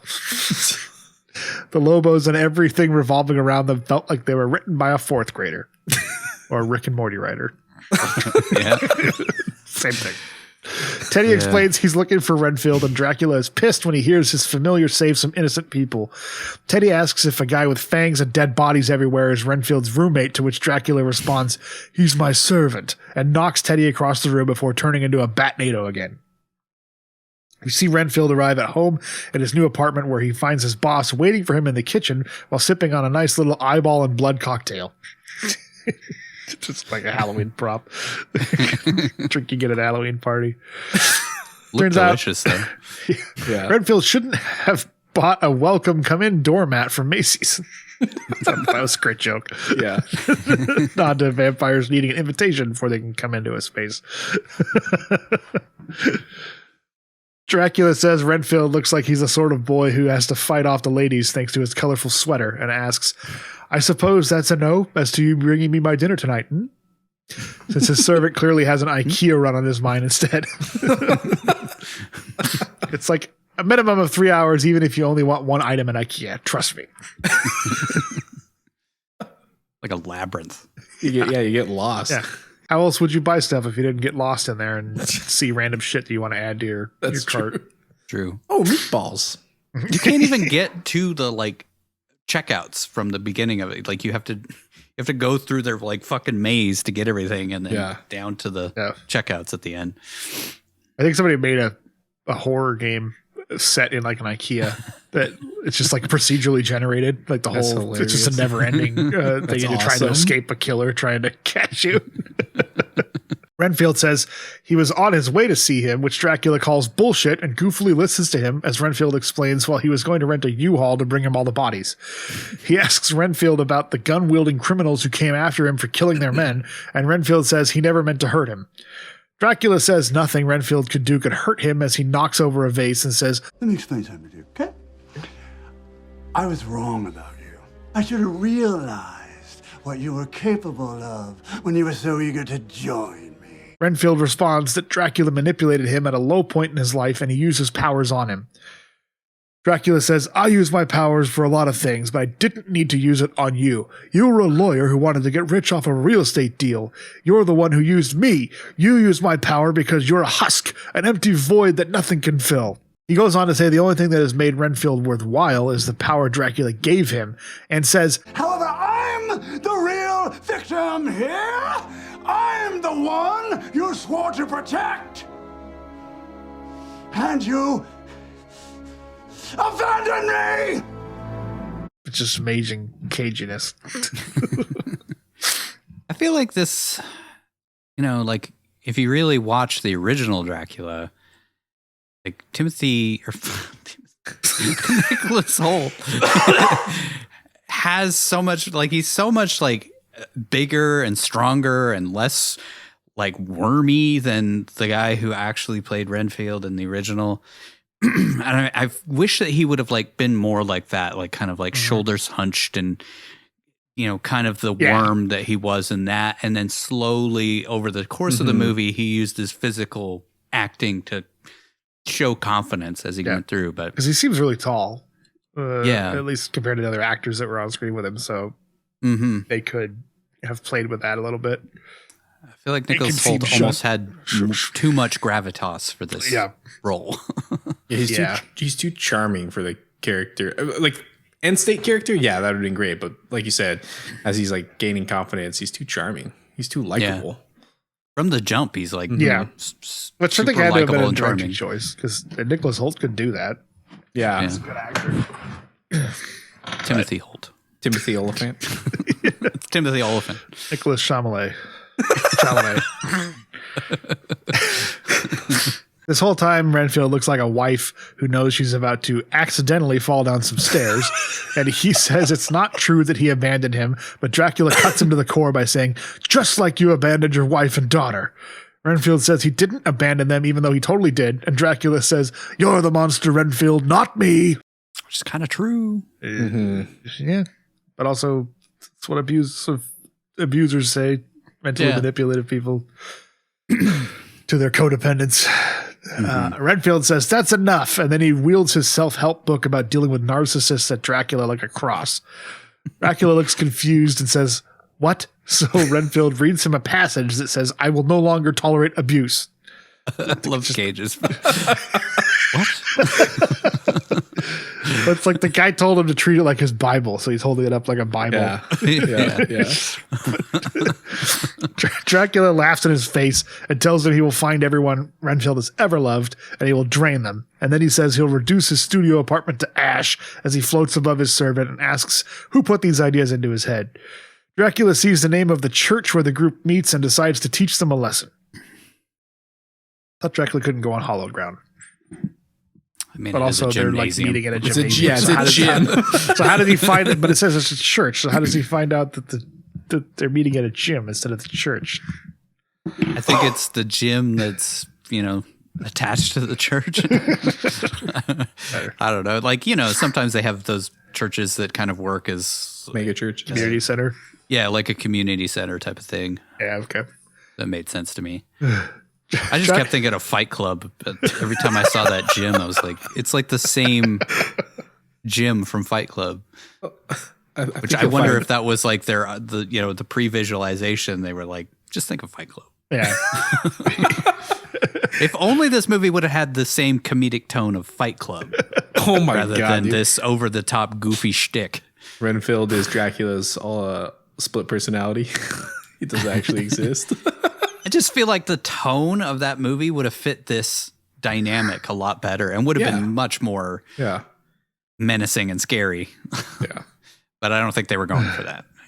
Going for slapstick comedy. We see Rebecca and that one guy. His name in the movie is apparently Chris, but I don't remember ever hearing it. Investigating Doug, the ska guy, and his disappearance. We meet his charming ex who says she hopes he was fucking murdered since he was a piece of shit who loves shitty music. Get it? Ska. We see Caitlin from the support group also come out of the apartment, and we see the two of them are celebrating their abusive boyfriend's disappearances, which is not suspicious at all. Rebecca asks how they know each other, and they tell her about the support group. We cut to the group meeting, and Renfield again bursts in while Carol is bearing her soul. Okay, yeah, fuck Carol, I guess. I hate her too. He tells them they all need to leave, but before he can get them to safety, the leader of the group invites Dracula in, who's waiting at the door. Come on in. Dracula drops in looking dapper as fuck, wearing alligator skin boots, a cane, a top hat, a fur coat, and 2 hands full of rings that would make a pimp jealous. Just needed a snakeskin jacket, too. Go with those alligator boots. Nobody seems to be super shocked seeing a guy with green skin, fangs, and an outfit only someone like Nicolas Cage could pull off. Dracula says, put that shot of him walking with his son. That picture that paparazzi shot of him walking down the street. Dracula says he's feeling much better and gives Renfield some sexy eyebrows. The leader of the support group asks a guy with fangs if he'd like to introduce himself to the group. So Dracula says, I'm the Prince of Valatia. Some call me the Dark One. Others, the Lord of Death. However, to most I am known simply as... And some guy cuts him off by saying, Renfield's boss, which is my least favorite joke in the entire movie. Which is saying something, because there are like 50 ska jokes in this thing. Dracula sneers at the guy just like I did while watching this, and he floats up into the air and says, I am Dracula. The leader of the group says, okay, obviously what we're dealing with is a little bit more than just narcissism here. Cue laugh track. I think I like your reading of that line better than the one in the movie. Yeah. Whatever. It's in the trailer. Just look it up. It's a trailer line.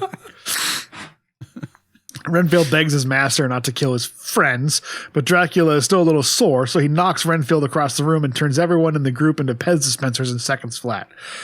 After killing the group leader, Dracula does a little dance to celebrate his victory over his once loyal familiar and tells him, "There are some experiences worse than death, such as spending the remaining years of your miserable life knowing that all the depravity you've witnessed in the last century will be nothing compared to the suffering I'm going to unleash on this world." Dracula says when he's finished, the entire human race will suffer because Renfield betrayed him. Dracula bats off back to his lair while Rebecca and her partner show up just in time to see Renfield standing over the bodies of his support group. He guiltily narrates. I don't know why they throw narration into random places like this, but I guess they had to do it in reshoots or something. The ADR. He narrates that he got them all killed, and he's led to Rebecca's squad car, which is suddenly surrounded by half the New Orleans police force plus all the Lobos gang members. We're just traveling together at this point. Yeah. Reminded me of Face Off when like he becomes the head of the FBI and he's just walking around with his show goons. up with all his henchmen are also in the FBI.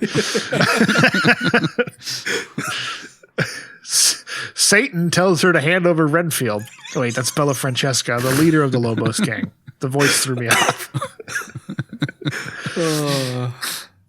Anyway, I mean, that's the only reason she gets work. You know her voice if you've seen she's in a bunch of stuff. Anyways, Cancer Voice says that she wants to find out what happened to Teddy, so she needs Rebecca to hand over Renfield to find out. Rebecca says, "I was going to take him to jail," and then she looks around at her fellow officers who are all in on the take on the dumbest gang in cinema history and says, "You all can come too." The captain tells her he wants to give her a big promotion thanks to this arrest, and the best anti-smoking ad I've ever seen says, "I know this is not exactly what you were hoping for, but success really is the best revenge." Still like a demonic voice that I still can't do because I start coughing immediately. Success is the best revenge. That's pretty close. That was good. You went right back into her. Yeah, you did. When the gun's drawn, or with 30 guns drawn on her, Rebecca shoots out an electrical box and is able to jump in the car and drive away with just a flesh wound to her shoulder. And then she just sort of drives off, and apparently no one followed her, since next we hear a radio dispatcher saying, "Was that Nora from Queen's Chicks sneeching my dough? Who that is?" Sorry, thinking of stolen again. The dispatcher says she's a wanted fugitive, so yeah, they just didn't follow her. Easier getaway than a guy who kidnapped the president escaping the Library of Congress.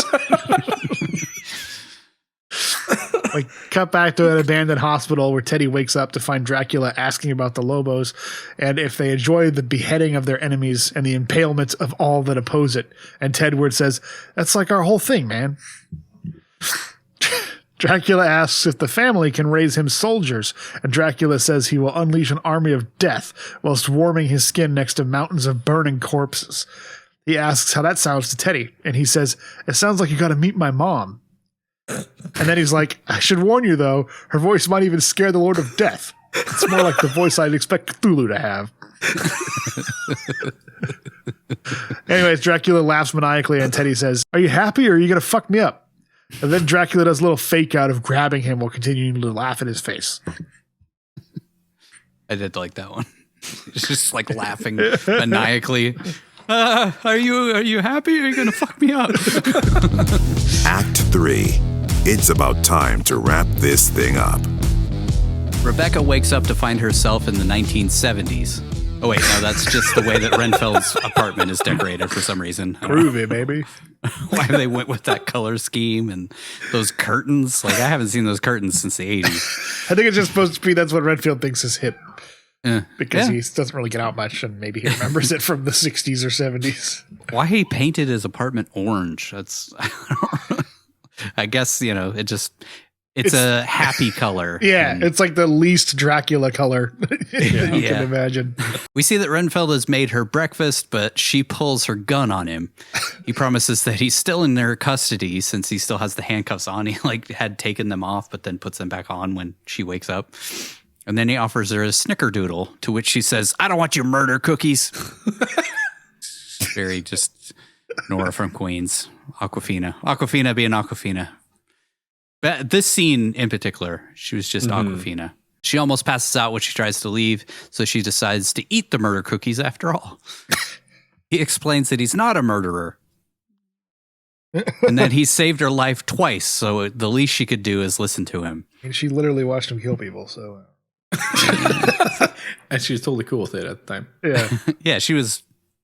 When it was, to benefit her, it was all good. But when it benefits Dracula, it's a bad thing. Yeah. He says he might be the only person she can trust, and she says if that's true, then she's monumentally fucked. It's also true. He says maybe she's fucked because of her unresolved anger, and she screams, "What?" Like she's Little John. Yeah. I don't know why she had to say it like that. That also felt like just, Awkwafina, do your thing. What? Deliver the line like you're angry. What? Yeah. Perfect. She says she's angry because she graduated top of her class, but is stuck working DUI checkpoints in a town that sells drive-through daiquiris. I wondered that too. I was like, of all the places to have a DUI checkpoint, New Orleans? I feel like that's probably the one place you definitely want. Yeah. I guess. Like shooting fish in a barrel. She goes on to say the people who killed her father can get away with anything because the entire city of New Orleans is corrupt, which I'm guessing the real life people of New Orleans would probably be pissed to hear, but maybe they'd agree. I don't know. Who knows? She agrees to hear him out after he apologizes, and he says, I work for Dracula. To which he says, Count Dracula? And he says, no, President Dracula. So in this universe, everybody knows who Dracula is? Yeah, I guess. Was the movie made after him? I mean, maybe it's like our universe where Dracula was based on a real person, so everybody just kind of... Okay. Like, maybe he's supposed to be Vlad Tepes. I don't know. And apparently Renfield's a real person. Apparently, yeah. After pulling her gun on him again for being a dick, she's pretty receptive to Dracula actually existing. And she says she can't believe she bought into his bullshit since he's not the hero or the villain, but rather a guy who kills random people. She's just like, okay, yeah, sure. That makes sense. Yeah. You work for Dracula, who exists. Vampires are real. Didn't then Rebecca's vampire take place in New Orleans? It did, yeah. So, I mean, she's a big fan. Much more spooky than this. I talked about it when we get to the bank vault at the end. Like, of all the places to film the end of a Dracula movie in New Orleans, you picked that. Like, there's so many places that would have been amazing for a Dracula movie. And we saw half of them in fucking Interview with a Vampire. Yeah, well, those weren't sound stages in Hollywood. That's true. They were cheap in Hollywood. I mean, they only had $65 million to spend on this movie. So I don't know what you want. God, this could have been such a more of like a character-driven piece. I'm so blown away by that budget. That's fucking ridiculous. $65 million. I mean, I guess for a bunch of CG blood. Yeah. You got Cage, you got Hoult, you got Awkwafina, you got Ben Schwartz, you got the Crypt Keeper. You had to pay some people, in this movie. True. Oh, fuck. I'm not even going to attempt to pronounce her name because Asiago Cinnabon. Yeah, that's right. I think that's right. Good job. Iago Shenandoah. Asiago Cinnabon. Then Rebecca's phone starts ringing, and the most wanted person in New Orleans that the cops and the Lobos gang members are all looking for picks up the phone without even checking the caller ID and just says, "What?" They track Renfield back to Dracula's lair in like 20 seconds, but they can't find his apartment or track her phone. I guess she had to make a call first because they show up after this. Mm-hmm. Then she's like, okay. Sorry. Sounds just like her. Anyway, Rebecca's sister says she ran the pen through Interpol. And the blood on the pen links aren't you back the FBI? You should have your own database of the show. Fucking hell, dude. I've heard these words before. Put them in the script. It linked back to cases going back decades, and whoever it is might be the most prolific serial killer the world has ever known. This is Renfield. Yep. Rebecca says she's at the serial killer's place right now. Her sister says she's heading that way, even though she never told her where she was. I'm going to get out. Go right to you. Track the phone. Things move so fast, you're not supposed to notice it as the audience. Yeah, I didn't even notice that. Boom. I was too tied up and heard that immediately saying, meet me at so-and-so's in Cafe Du Monde in 20 minutes. Like 20 minutes like the go-to script thing of anything. Like, it happened in National Treasure as well. Meet me at the archives in 20 minutes from fucking Mount Maryland or Virginia or wherever. He asked her to meet her at Cafe Du Monde. She asked her to meet her at Cafe Du Monde in 20 minutes since the Lobos are after this guy too. So they need to meet in a public place. Like everybody's on the take in this whole city. Like, how does she know that her sister? Du Monde are how does she know her sister it. can get to Cafe Du Monde in 20 minutes too? Like, she doesn't know where her sister is. I'm in Biloxi. Visiting those guys. Somebody just shot themselves on a couch. Eddie King's in town. I have to check this out. We just found his brother Buddy dead. That's a nice little call out to New Orleans' best coffee place, which ought to really bolster tourism in the city. If you just ignore the whole thing about the entire city and police force being corrupt. I mean, that Mulati's place looks pretty cool. Yeah. Hopefully that gets some business from this. Yeah. French Quarter. Outside, the two of them hear sirens, and suddenly the apartment building is surrounded by cops and Lobos gang members. They just fucking go together now. Demon Voice watches on through security cameras or something, and we see that hundreds of cops and gang members are on their way. Gonna be tough for them to get out of this sticky situation. No, actually, Renfield chows down on some kid's ant farm, and he single-handedly beats the shit out of like 30 guys while a discount version of Sabotage by the Beastie Boys plays on the soundtrack. It's so distracting with subtitles because it just plays the lyrics of the song as you like something about dead kids and sick kids or something. It really it hilariously took me out of the action because I was like focusing on reading the lyrics, but like it's background music. You don't need to put the lyrics in the song. It's hilarious. Really did sound like Sabotage, though. It's also funny because it's like it'll say like the name of the song plays like right before the song starts to play, but it's like how are deaf people going to know what that song is? He jumps floor to floor like Wolverine, tears some guy's arms off, and beats more guys with them.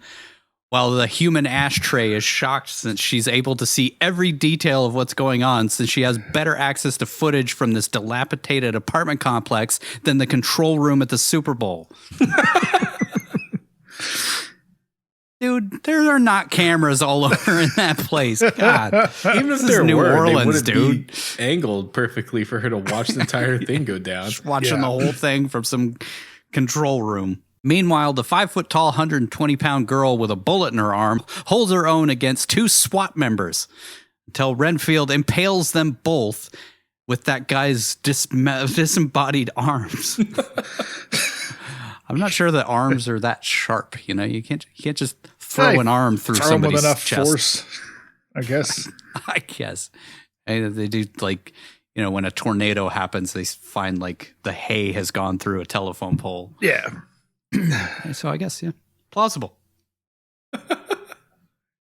Renfield rips a guy's face off like he's a beloved family chimpanzee. And Rebecca beats up a guy twice her size, built like a football player. He pulls her halfway over a railing, but Renfield jumps down and bisects the dude before he can take her over the edge. Just jumps and cuts him in half somehow. Showering both of them in blood that they don't have on them. No blood gets on anybody, even though it's blood everywhere, like a Kill Bill scene. It's all CG blood. Yeah. You know that ILM did the effects for this movie? Did they? Yes, it's in the credits. Really? Yes. Wow. It's the crappiest looking blood. $65 million. You think we'd get better blood effects than that? Well, that's the trend of CG right now. Like CGI. It's getting worse. Yeah. Yeah. Like when the chief of police's head rolls in, it's like the fakest looking head I've ever seen. It's definitely like a CGI effect. Yeah. Could have gone practical. Like you did all of Dracula's stuff practical, but you couldn't do that head. Yeah. It's the Walking Dead guy. I think he was a producer on the show too. So he's like, or this movie. He was there all the time while they were doing the effects and shit. Anyways, he lands on the roof of a cop car parked in the courtyard and motions for Rebecca to join him, and they make their way through like 30 dead bodies. And I guess the rest of the police force that was on the way that we saw just decided to make a pit stop at Dunkin' Donuts or something. 'Cause we never see anybody else show up, and they just head off to they head off to get some beignets at Cafe Du Monde. They still on that meet their 20-minute timetable, even though they just had to kill like 30 guys. Yeah, we're gonna have to haul ass. We're behind time. We are like 17 minutes into this thing. We gotta get going. We're not gonna make it. Back with Dikembe Mutombo and the chief of police, he tells her he's done working with the Lobos since shit has gotten crazy. Then he tells Red Miller about a gang of bikers who fucking love PCP. Oh, sorry, whoops, wrong guy. He suddenly gets his head ripped off, and then it rolls into the room, and his dismembered head says, "Anytime, anytime." He did look like that guy, didn't he? Yeah. Yeah. Cross between him and Holt from Brooklyn Nine-Nine. Yeah. Yeah, it's true.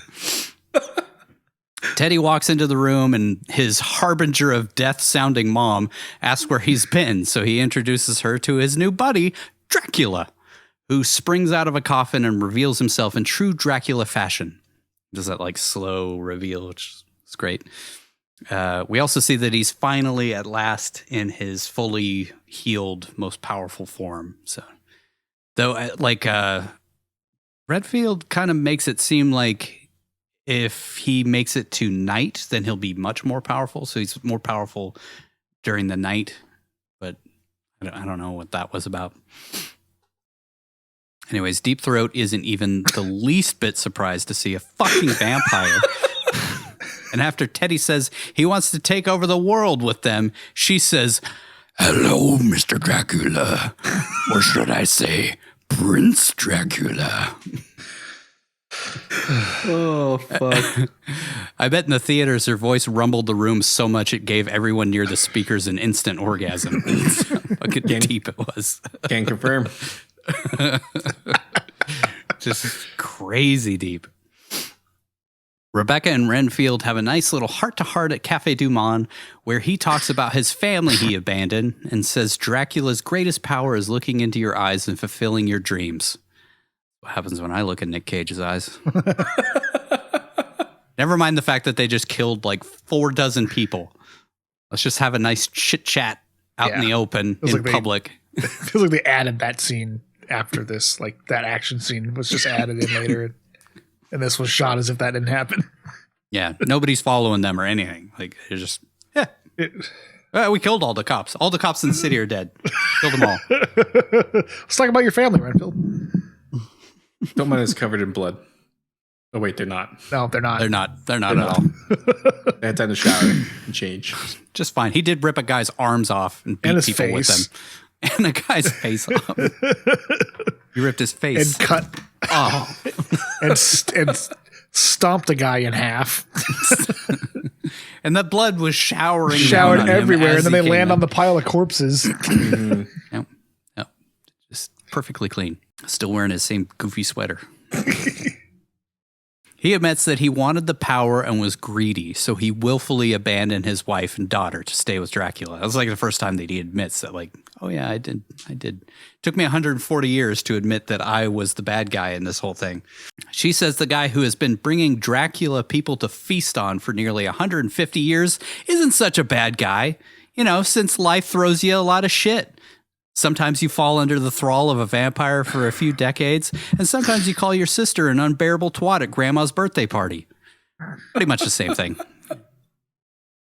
On par. He says she should make things right with her sister, and she decides to call her. But wouldn't you know it, Cookie Monster answers the phone instead.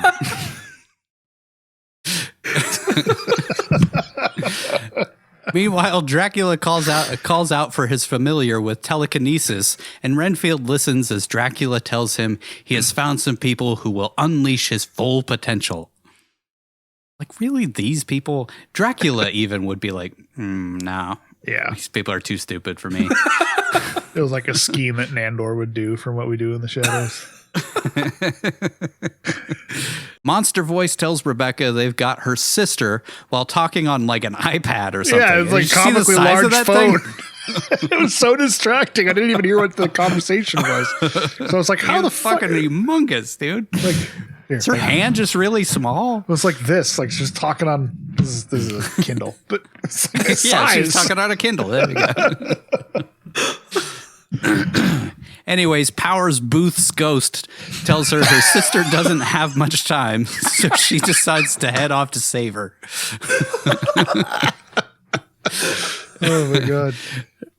Renfield tells her that Dracula is with the Lobos now, and Rebecca says, if you want to be a hero, Renfield, you have to risk everything. And as someone who cares about you, you're never really going to be free until you face him. We did establish earlier that he can turn into a smoke monster and blow people up from the inside out, right? And move superhumanly fast, like kill an entire gymnasium full of people in a second. He's pretty easy to kill if you have to. Yeah.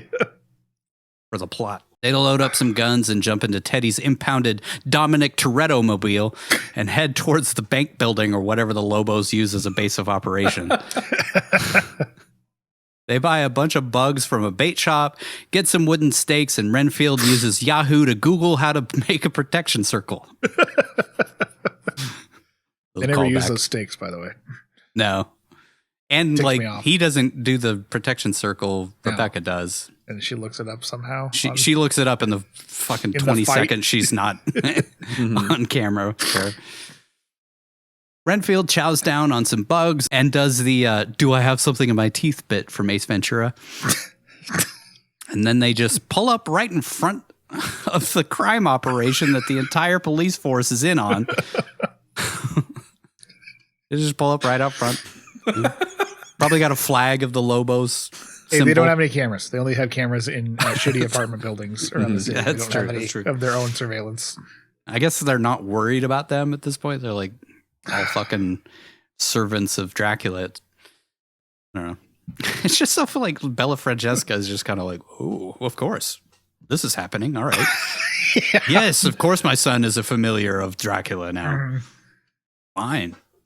This is exactly what I was hoping would happen. Yeah, today. it was like, was she supposed to have been some vampire fangirl or something that was cut out of the script? Because she seems like really excited that Dracula shows up.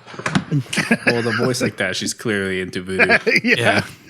Lestat was my favorite. I love Interview with a Vampire. Grew up fapping to that back in the day. Anyways, they walk right in the front door with their guns drawn, and suddenly they hear the voice of Lucifer from upstairs. Must be nice, not needing to be invited in. Sorry, no, that's Bella Francesca. Just Tom Waits. That's Tom Waits. I always get them confused. Her voice is so deep it could kill a submarine full of billionaire tourists. God damn it.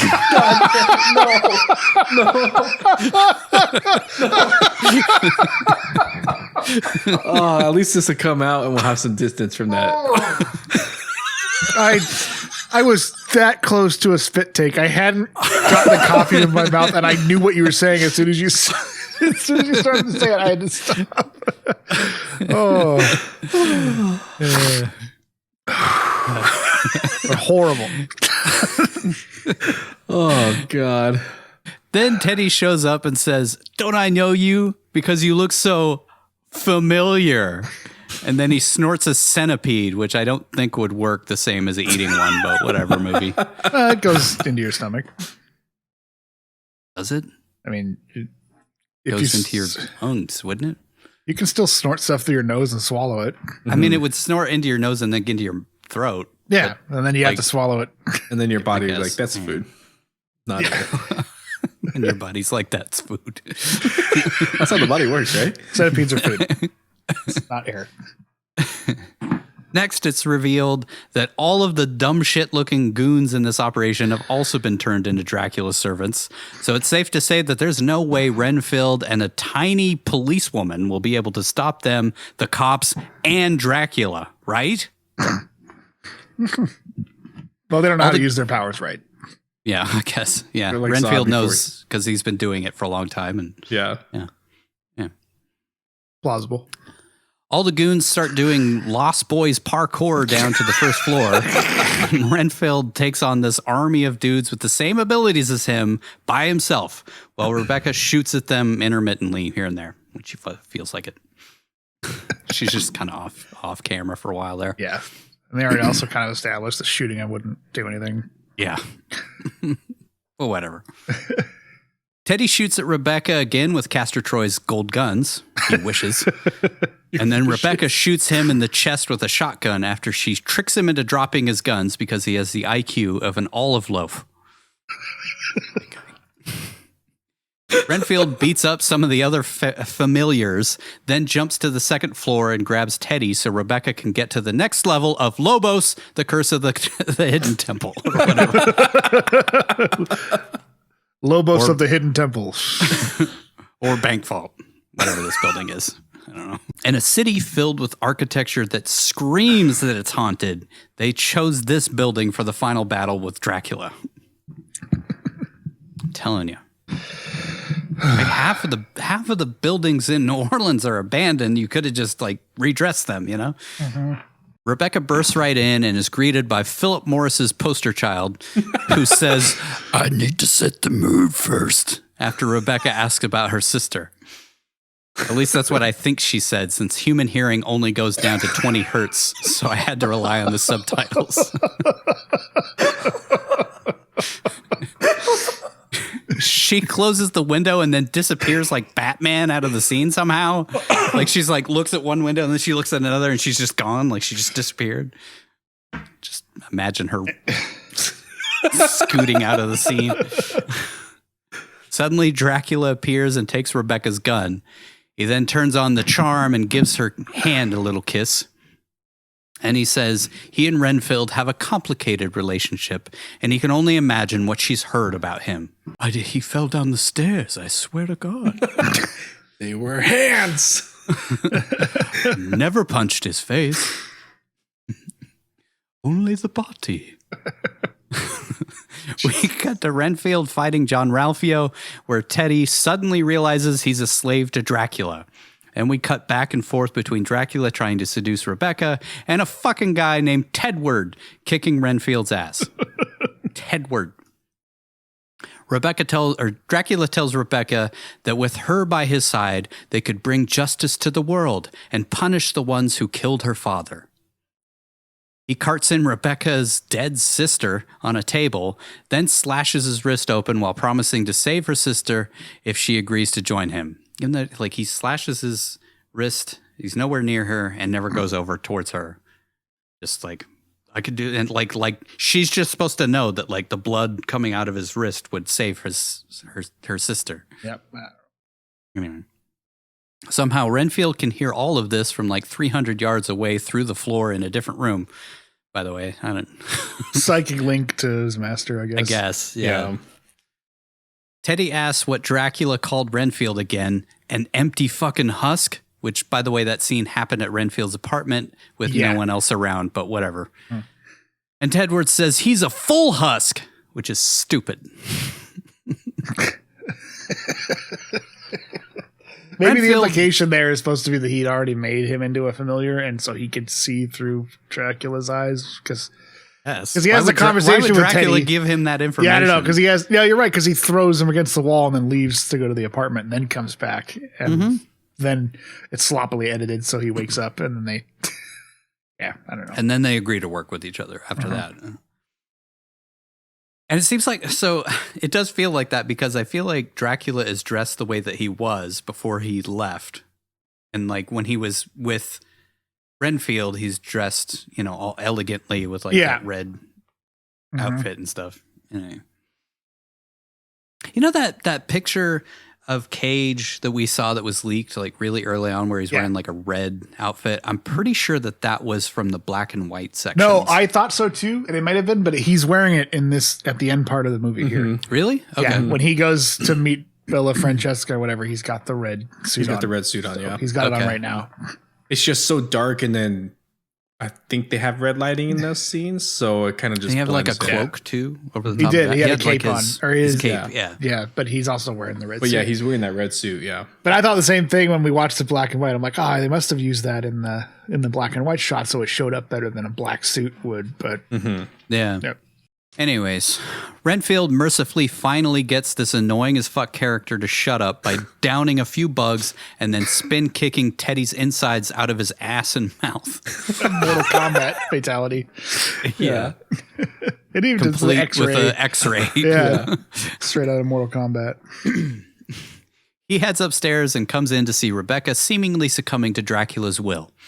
Renfield tells her not to listen to him, but she says, so what? I lost my dad. I can't lose my sister. And if he can give her back to me, I don't care if I lose myself. She says, you were wrong about him. He's not a monster. He wants to be better, like you. Maybe I can help. In all the darkness, I can find the light. Dracula puts his arms around her and gives Renfield a big grin, but it turns out to be a ruse, and Rebecca tries to open the blinds with the clicker, which doesn't work. Because she didn't know what button to hit, I guess. Didn't think to look at it ahead of time. I don't know. Dracula hisses when he realizes what's happening, and suddenly she gets the blinds to open, causing Dracula to start smoking. But he bursts into a colony of bats before he can burst into flames. Why did it work? Why did it not work and then work? Like, what was the point of keeping that? I don't know. In the movie, like to give him an opportunity to flee and like know what's going on, I guess. They could have the same. He still stands there, and then the window's open, and then he runs away. Like, why would you keep that? I don't know. 3 editors. Yeah. Then they all flee into Ogre Voice's torture room, which she leaves to go deep throat a hot poker or something. I don't know.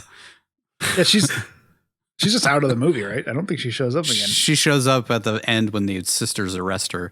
But like, okay, so there's a scene early when Teddy's like heading upstairs, and one of her goons tells him to meet her downstairs. And then this room is attached to the upstairs area, which is the same room that she met him downstairs earlier in the movie. Yeah. Anyways, 3 editors.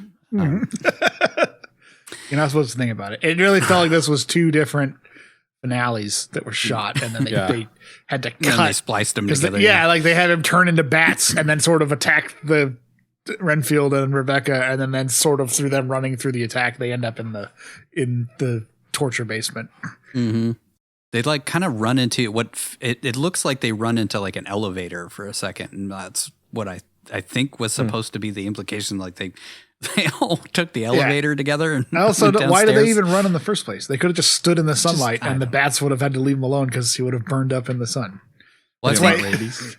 The door was opened by Monster Voice or whatever. Oh, so maybe it's like, were they chasing Dracula? And then, because it made it seem like he was running away, which would make sense that they're following him. But then he's like swarming them with the bats. Yeah, like it just feels like it was different scenes that were sliced and then cut together, so it sort of makes sense, but it doesn't if you think about it. And then Renfield's so injured he just lays on the ground at that point. Yeah, he's completely busted apart by bats. They were on fire. And then Dracula's not injured at all. Right. Which they showed earlier in the movie. He got burned for like a second or 2 in the sunlight, and he was basically a burnt husk. He was just a match head after that. By the way, colony is the proper term for a group of bats. FYI, okay. Fun fact. Not bat NATO. Renfield Not is a beaten up by batch. bats, I guess, and he collapses to the ground while Rebecca draws her gun. The lights go out and start flickering, and Dracula reforms, seemingly unharmed by nearly dying a second ago. He appears and disappears while telling Rebecca he can see why Renfield likes her, because she's got spunk. He wants to give her his spunk. God damn it. He grabs her and tries to give her the fangs, but she shoots him in the foot, to which he says, Congratulations. You shot my foot. she says, your foot still bleeds. But rather than revive Renfield down below, it's revealed that she accidentally shot him in the face a couple of times. Super graphic. I don't know if you guys saw that, but like she just blew his head apart like that guy in Platoon. Or Doggy Dog. Yeah, or Doggy Dog, yeah. or Bobby Peru. Or Bobby Peru. She blew his head apart like Bobby Peru. Wait, no, it revives him and he flies up in time to stop Dracula's fangs with his hands for some reason, which is really weird. Like, is they're like retractable like the Predator? They just keep coming out and going through his hand. Weird. He snaps off Dracula's fangs and the Prince of Darkness says, there he is, which is the same thing Walter said when he was shooting beer cans off the fence near Buddy in Grand Isle. Remember that? Wait, only we remember that movie. That's right. Also New Orleans? Louisiana? Yeah, that was in Grand Isle, Louisiana. Yeah. An awful lot of Louisiana Nick Cage movies. There for are some a reason. lot, man. It's probably because We've done like 4 this season, right? Mm-hmm. It's like California, Vegas, or Louisiana. And that's like or New York. 60% of Nick Cage movies. Dracula turns into a smoke monster, and instead of going inside his old servant to blow him to pieces, he gives him the sleeper hold and then cackles while saying, you can't take my teeth, and regrowing his fangs. This is stupid. Dracula says there will always be more Renfields in this world. And in narration, Renfield says, he's right. There are millions of people like me. And they're all trying to figure out how to overcome their destructive relationships. We flash back to the head of the support group telling him he just needs to take the power back from his codependent partner, and then Renfield beats up Dracula.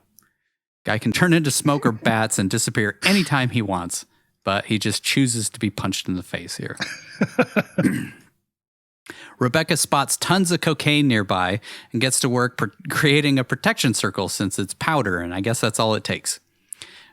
Renfield beats Dracula in the face for a while saying, I am enough. I have enough, and I am capable of change because I love myself. All the while, Dracula just takes it, since I guess this has been his fantasy of after all these years of living alone with Renfield.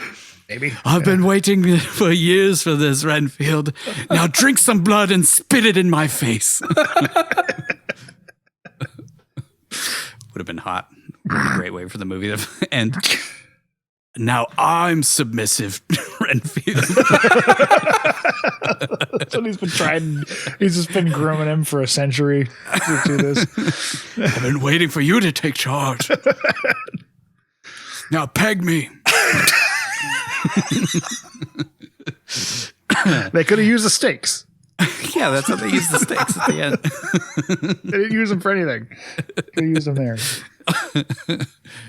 Put 2 in.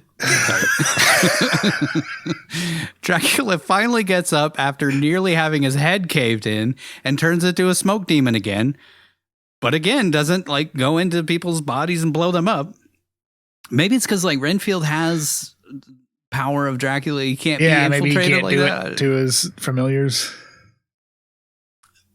But he gets caught in the protection circle that Rebecca made.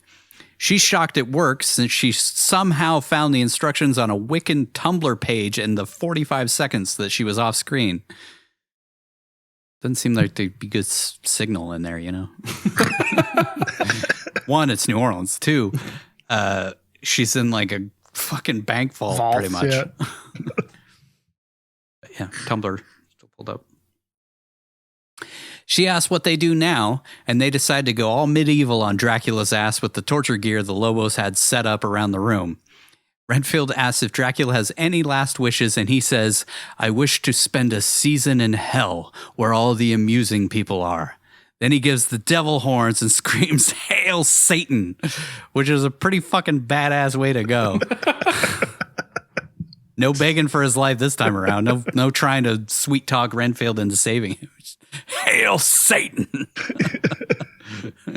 Which he did very cagily, too. Mm-hmm. Renfield smashes Dracula's head with a mace of some sort, and they chop him into pieces with an axe and a chainsaw, shoot at his corpse, etc.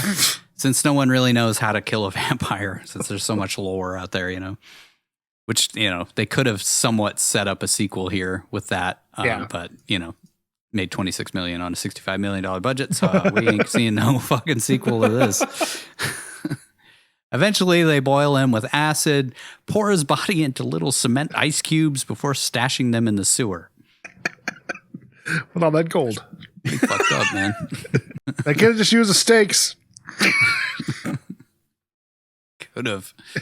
They never even tried. Freaking Acme cartoon levels of implements to hack his body up. It's like the end of Con Air, where it's just like one thing after another. That Wile E. Coyote him to death. We cut to Rebecca and her resurrected by Dracula blood sister arresting that goblin-voiced Lobos bitch who mumbles something at her in French. Pretty sure it was French for "me want cookie" or something. God damn it. Rebecca embraces her sister, who is probably a demon or something now that she's been resurrected by vampire blood. And they make up for her calling her a twat or whatever the hell that was. Who cares? No character development really between those two. No. Two scenes. Remember what they said in Pet Sematary, right? What comes back may look like the person, but it ain't. Sometimes dead is better. That's the sequel.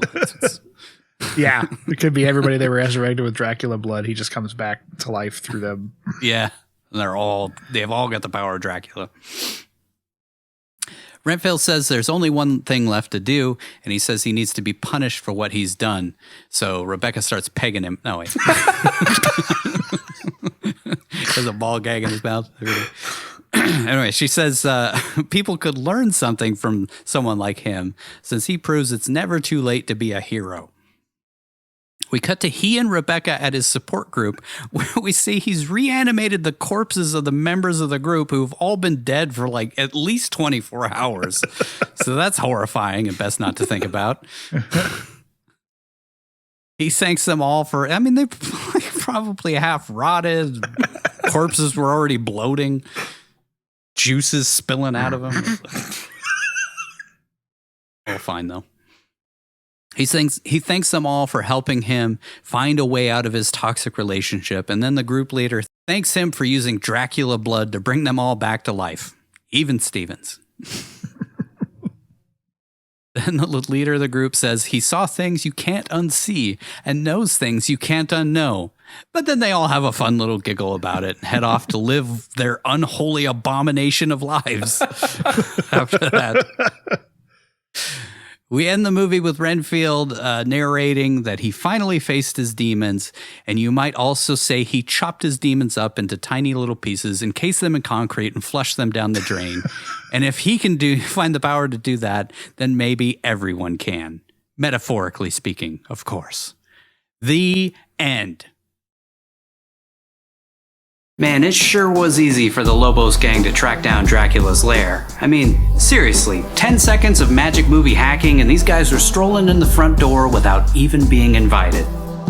Renfield really dropped the ball on that one, since I'm guessing a 120-something-year-old vampire's familiar has never even heard of tracking software, since they didn't really have to worry about that kind of stuff in the 1800s. If only he had used Surfshark to keep them from tracking his location, the whole situation with that demonic chick and Ben Schwartz's character might have been avoided. Seriously, that guy is the worst! Surfshark allows you to hop IP addresses like a delicious grasshopper with ease, even on public Wi-Fi, so movie bad guys can't track you using whatever imaginary technology they were using in this film. You can rest assured, Surfshark keeps your data private from the real bad guys of the world with military-grade encryption to shield unlimited devices, allowing you to get on with your life without being tracked by hackers, advertisers, and thieves online. Don't invite Dracula, the Lobos gang, or any other creeps into stealing your private data. Head over to surfshark.deals/onecagepod and make sure to enter our promo code OneCagePod to save 83% and get 3 extra months for free.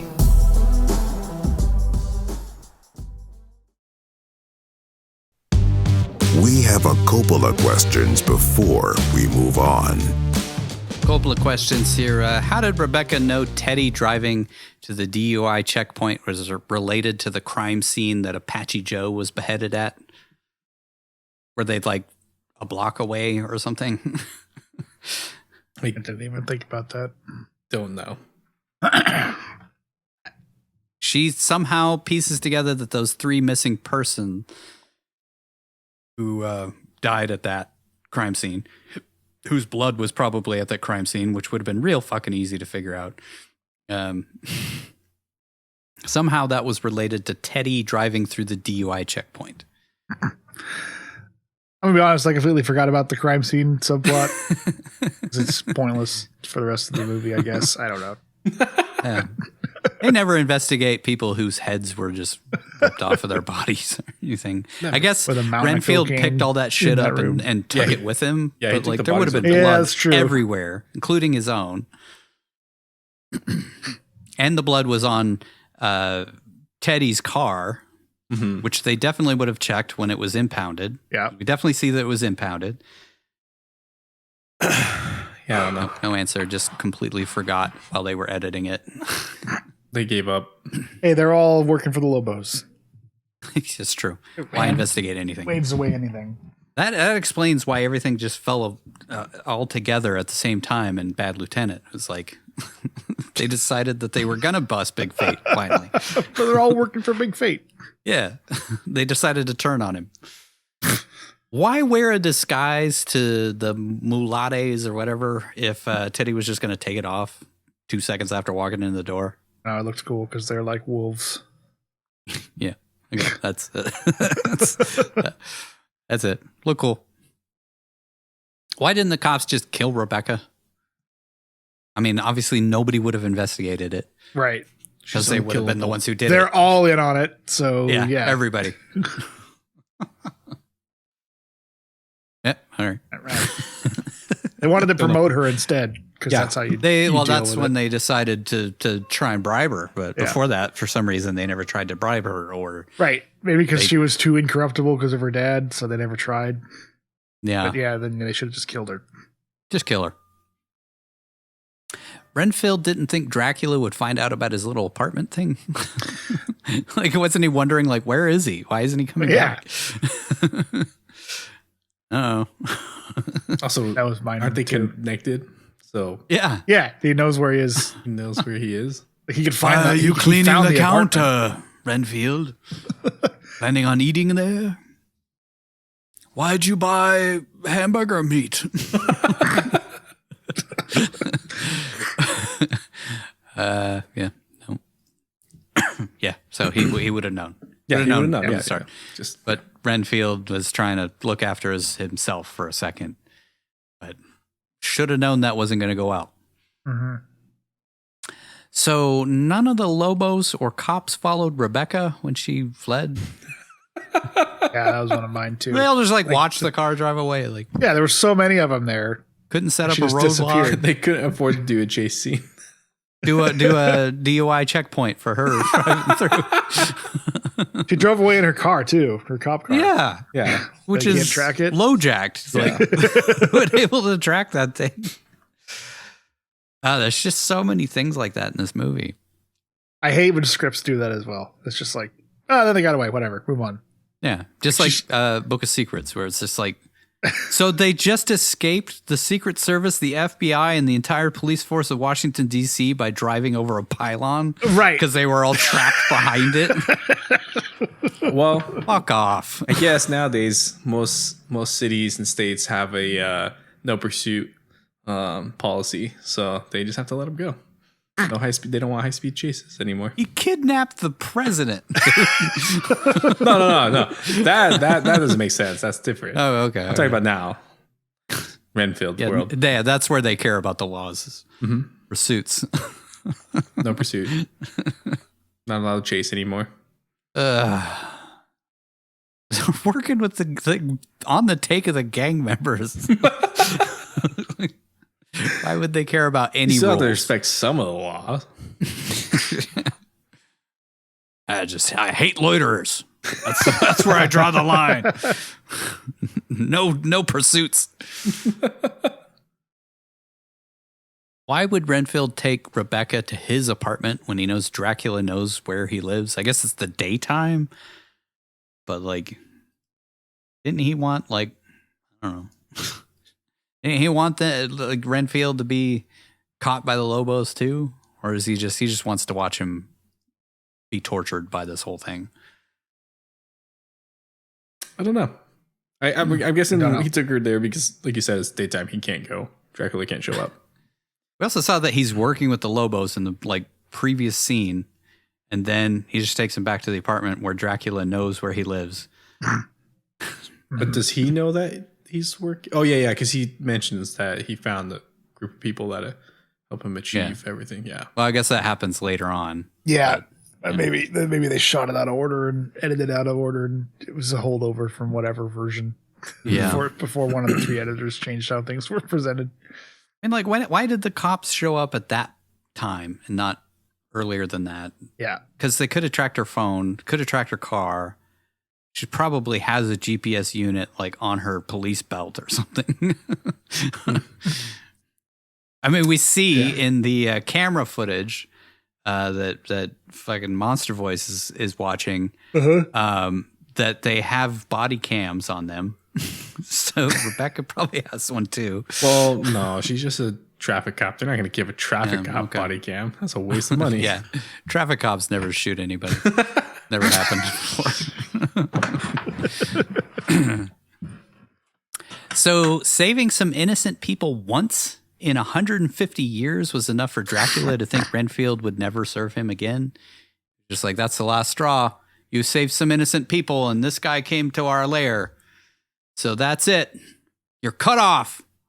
I hate you, Renfield, forever. And I'm going to torture you and take over the world, and you're going to have to watch. That and the fact that I think that he sees that he's trying to build a life outside of Dracula's control. Just seems very flimsy. Like everything in this movie, really. Okay.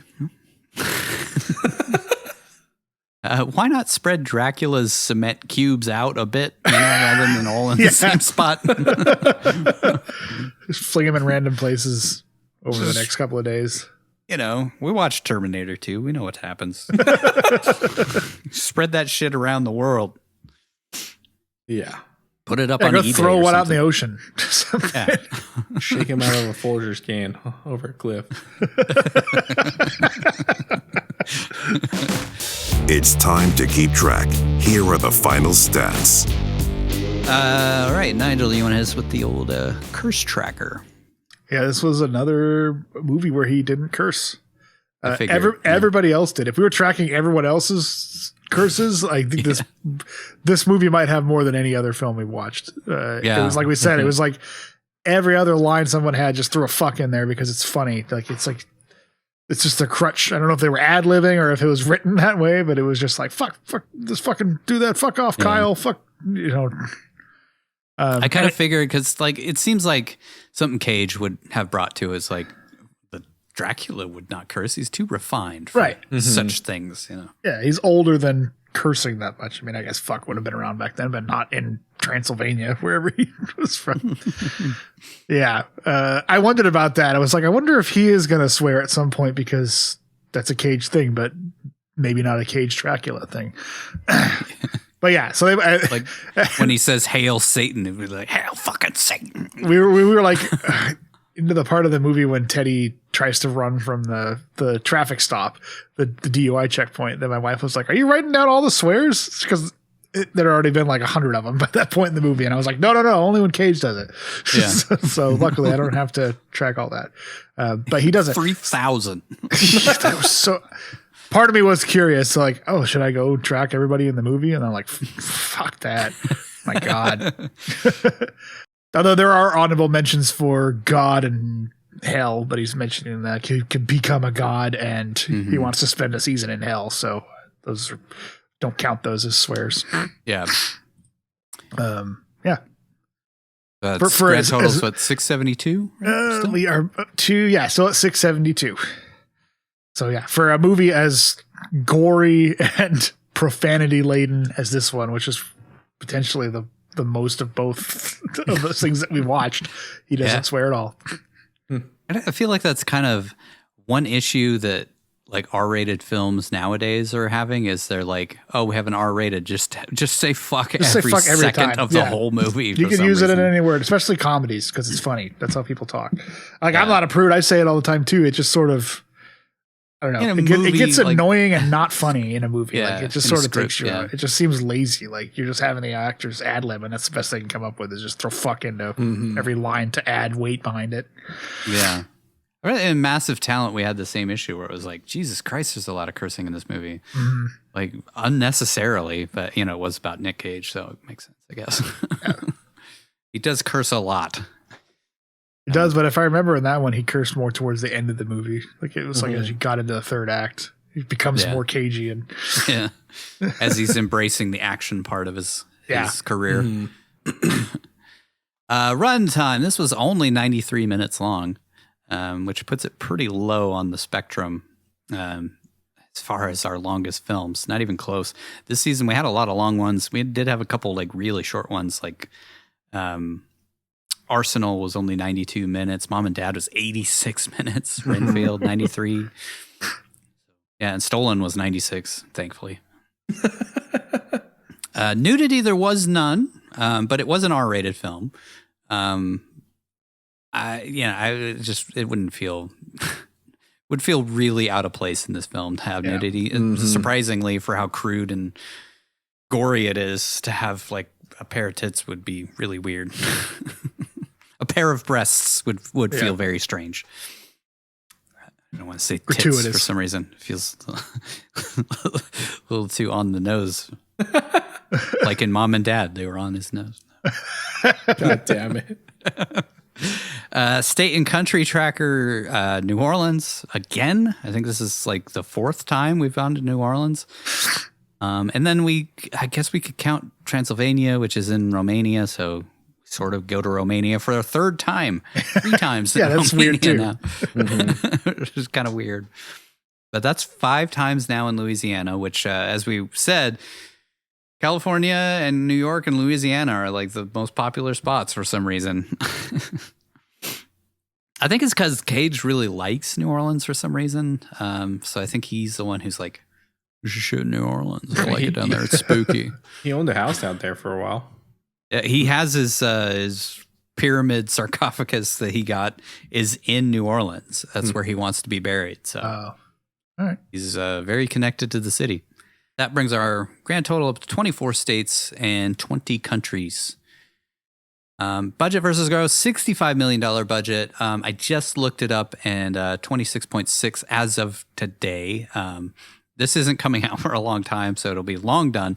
But in our timeline, it's still showing in some places. Surprisingly, it's been out for a couple months in our time, but it's still showing here and there for some reason. So they're still trying to recoup some of that $65 million, I guess. I doubt it's going to have a substantial addition to the box office. No. I had checked it 2 weeks ago, and it was like 26.3, and now it's 26.6. So it's still making a little bit, but not much. Yeah, it's all on streaming now, and you can rent it. Yeah, it's on Peacock Is Peacock free? No, it's not, right? It's free. Well, Peacock itself is free if you have TV, like Comcast or whatever. But I saw that it was on Peacock Premium, which I don't know if that's free, even if you have a Comcast subscription, but I didn't look into it. That brings our grand total up to $1.271.7 billion gross or budget with a $2.87 billion gross. As far as top grossing films, kind of in the middle, surprisingly. 26.6. It's funny, like there's such a range. Like either does gangbusters or it does nothing. Yeah. And then there's like these films that are like kind of in the 30 million range. There's a bunch of those between like 15 and 30. There's a lot of films falling in there. But sandwiched between Unbearable Weight and The Weatherman. Him and Nicolas Hoult really have a strong box office draw to them, I guess. Rating tracker. This is the 22nd R-rated film, which is like, I remember early on we were getting a ton of unrateds and just a few R's, but now R is like way ahead of everything else. Mm-hmm.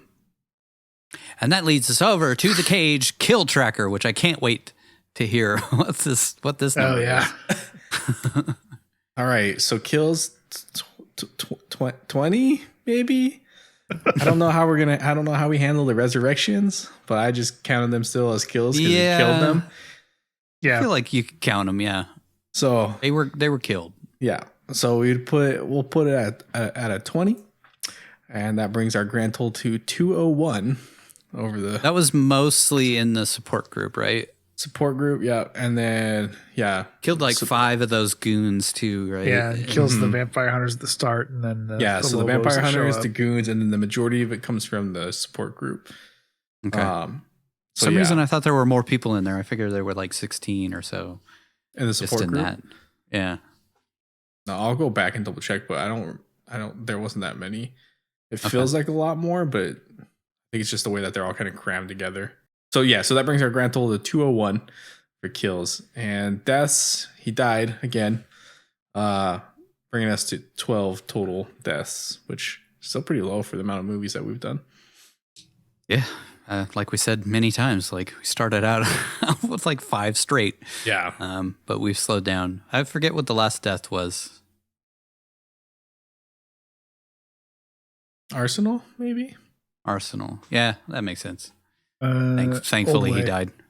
Old Way. Yeah, that's right, because we did Old Way after. Yeah, so Old Way would be the last death that we've seen on screen. Where does this masterpiece fall? Let's rank this film on the Cageometer. All right, that leads us over to the ratings. We'll start with Vince, arbitrarily forever. Where does Renfield from 2023 rate on your Cageometer? All right, movie. Give it a 6. I feel like I really do feel like this movie suffered from probably early test screenings, and they reworked it, rewrote it, and obviously re-edited it to try to fit it into something a little more lighthearted, a little more funny, and I just don't feel like they nailed it. I think, like we talked about, it would have been a lot better if they would have just focused more on the relationship between Dracula and Renfield. I really like those scenes when they're together. Their chemistry is really good. But they added in all the stupid gang bullshit. And the third act really fell apart for me. I thought it felt super rushed and uninteresting and boring. His death didn't really feel very impactful because I don't really feel like they did a good job building that tension up between Renfield and Dracula to make him killing Dracula feel satisfying. And they just changed the rules of what Dracula can do in that scene. Yeah. They changed everything. I don't know. He's supposed to be back to full power, but he seems like he's still suffering from weaknesses, from trying to regain his strength. So, I mean, it's not. Maybe it was him getting sunlight there for a second. Who knows? Of the movies we watched this season, definitely not the worst. By far not the worst. Not even close. But not a great movie, but not awful. I mean, it has its moments. It's fun at times, but I really wish we could have seen what they originally had set out to make instead of what this was. For Cage, what really made me enjoy the movie was his performance. I really thought that he did a great job in it, and I thought he brought a lot to the fucking movie. I think if he hadn't been cast to play Dracula and they went this route, I think the movie probably would have suffered a lot. I think it would have been less interesting. Yeah. And I guess selfishly, I really enjoyed seeing him finally be able to fulfill his dream of playing Dracula. So for him, I'll give him an 8. I think he did a really good job. I really thought his cagey moments, I really felt added a lot to that character, especially the way that he wanted to play it. But then, like you kind of touched on it a little bit, Patrick, he was able to turn menacing at times too, where he really does come off as creepy and scary. But then to be able to turn on that charm and comedy at the same time. Probably, I think that's, God, I want to say that's probably my highest rating for him this season. I can't remember if I gave a higher rating. I can't remember, but they all blur together. Yeah, at this I know. point. I have no idea. But yeah, so yeah, I'll give him an 8. I really enjoyed it. I'm thankful that he was able to get this role and be able to perform it in the way that he felt he needed to. Yeah, apparently, as soon as he was cast, he was like talking to them about how he wanted to perform it and all that kind of stuff. So like the next day, he was like, talking to them about the way he saw the character and stuff. So Cage was very invested. This is his dream. Yeah. Nigel, where does Renfield rate on your Cageometer? I don't know what to tell you guys. Like, this is not a good movie for me. I did not. I struggled to enjoy parts of it. A lot of it, actually. I didn't really like it on the whole. For all the reasons we've talked about, like I felt like I was sold a movie where Renfield was going to be rebelling against Dracula, played by Nick Cage, and we'd see a lot more of their dynamic and stuff. And then for some reason, we got a different movie that was a bad action comedy about a drug empire and goons and Awkwafina being like the main character of it. And yeah, I don't know if it smacked of rewrites or test screening changes or just swapped around in editing, or if it had originally been intended to be that way, but it just felt really disjointed and unappealing to me. And like the humor didn't work for a lot of it. Like we said, just throwing fuck into words into lines doesn't make them funny. I don't know where that trend comes from. It just seems like that happens a lot now in comedies. It felt really low budget to me, so I was really surprised at the $65 million. I mean, maybe unless most of it went to the actors, but yeah, like maybe. The effects were kind of. I mean, the practical effects on burnt up Dracula were great, and some of the gore effects were really good that were practical. But just the amount of CG blood was ridiculous and over the top, and it's at odds with trying to be really gory but also sanitized in a way that's weird for an R-rated movie. It's like they had to add it all after in post to make it seem more, engaging, I guess. I don't know.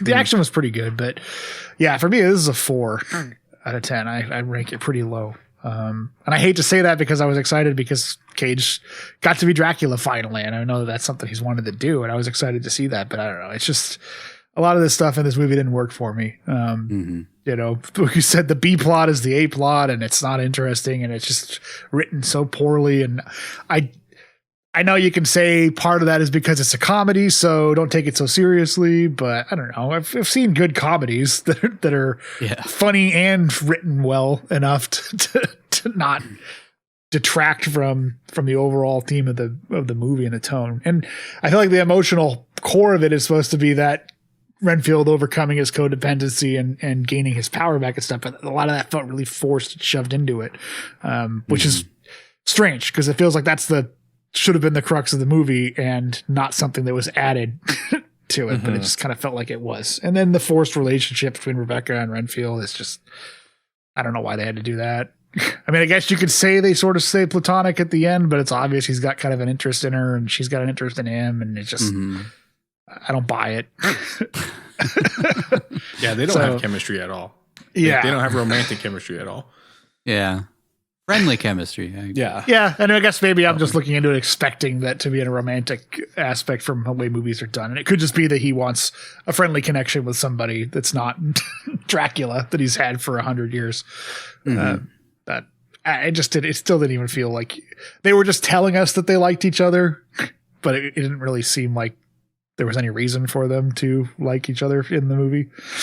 Yeah. So, yeah. I'll be harsh on this one, but I kind of feel like it deserves it, I guess. Cage, I did like his performance a lot. It was nice to see him actually get to be Dracula. It's kind of hard to gauge it because, again, I feel like the quality of the movie was so poor. It's kind of hard to take him out of it, but just looking at his performance in the scenes that he was in, they were definitely my favorite. I wish that we got to see him play villains more. I think I've talked about this before. And he doesn't really play villains that often in movies. And I think that's kind of a waste because I think he's really good at it. He can be menacing.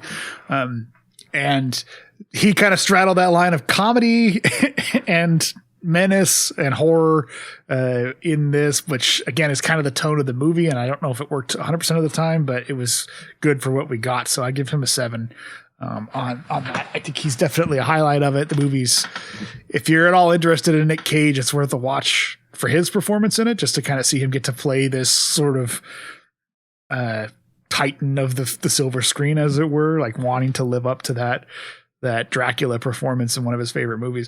I just wish we'd got a remake of the original Dracula in black and white like they had for a couple of those scenes, the flashbacks at the beginning. And I wish we get to see that version of Nick Cage playing Dracula rather than kind of hamming it up as a modern day comedy version. Yeah. So, but I think he did what he could with the role that he was given, and it's probably the only opportunity he's going to have to play it. So he did a really good job with it. Yeah, I would assume he's never going to get the chance to play this character again. Which kind of sucks. I kind of feel bad for him in it. Yeah, but hopefully he had fun and got to enjoy the experience. And it's clear that he put as much into it as he could, given the chance. I think he really enjoyed this, and I think he really enjoyed. Like, it seemed like he was having a blast on doing press for it and stuff, and on screen, obviously. So yeah, I mean, hopefully it was everything he had hoped for 40 years of waiting to try and play that character. Yeah, I wish the movie would have been better. Well, I really don't like that the director said he views it as a direct sequel to that Dracula, because it's like, it doesn't feel like it. It feels like it's like saying, I mean, I guess you could say, but it's like saying again, like the Dracula Dead and Loving It Leslie Nielsen movie is a direct sequel to that. Like, no, the tone doesn't work. You can't just say that and not deliver on it. It's like saying Arsenal is truly a sequel to Deadfall. Right. Yeah. It's like, okay, you I guess you have the same characters in it, but they aren't anything like those characters were. And they aren't really anything like the characters we see in the flashbacks played by those same actors in this movie. Yes, exactly. So, yeah. I waffled on my rating. I think I'm just going to split the difference between you guys, because I was waffling between a 5 and a 6, but I don't know. After hearing Nigel's, I feel like a 5. Nigel brought my opinion down too. Yeah, I mean, it's just it's not well executed. Like, some of it is. The practical effects, like you said, are great. Beautifully done, especially with like Dracula's transformation back into Dracula from being a burnt out corpse that happened 100 years before, and then he's fine over the course of 3 days.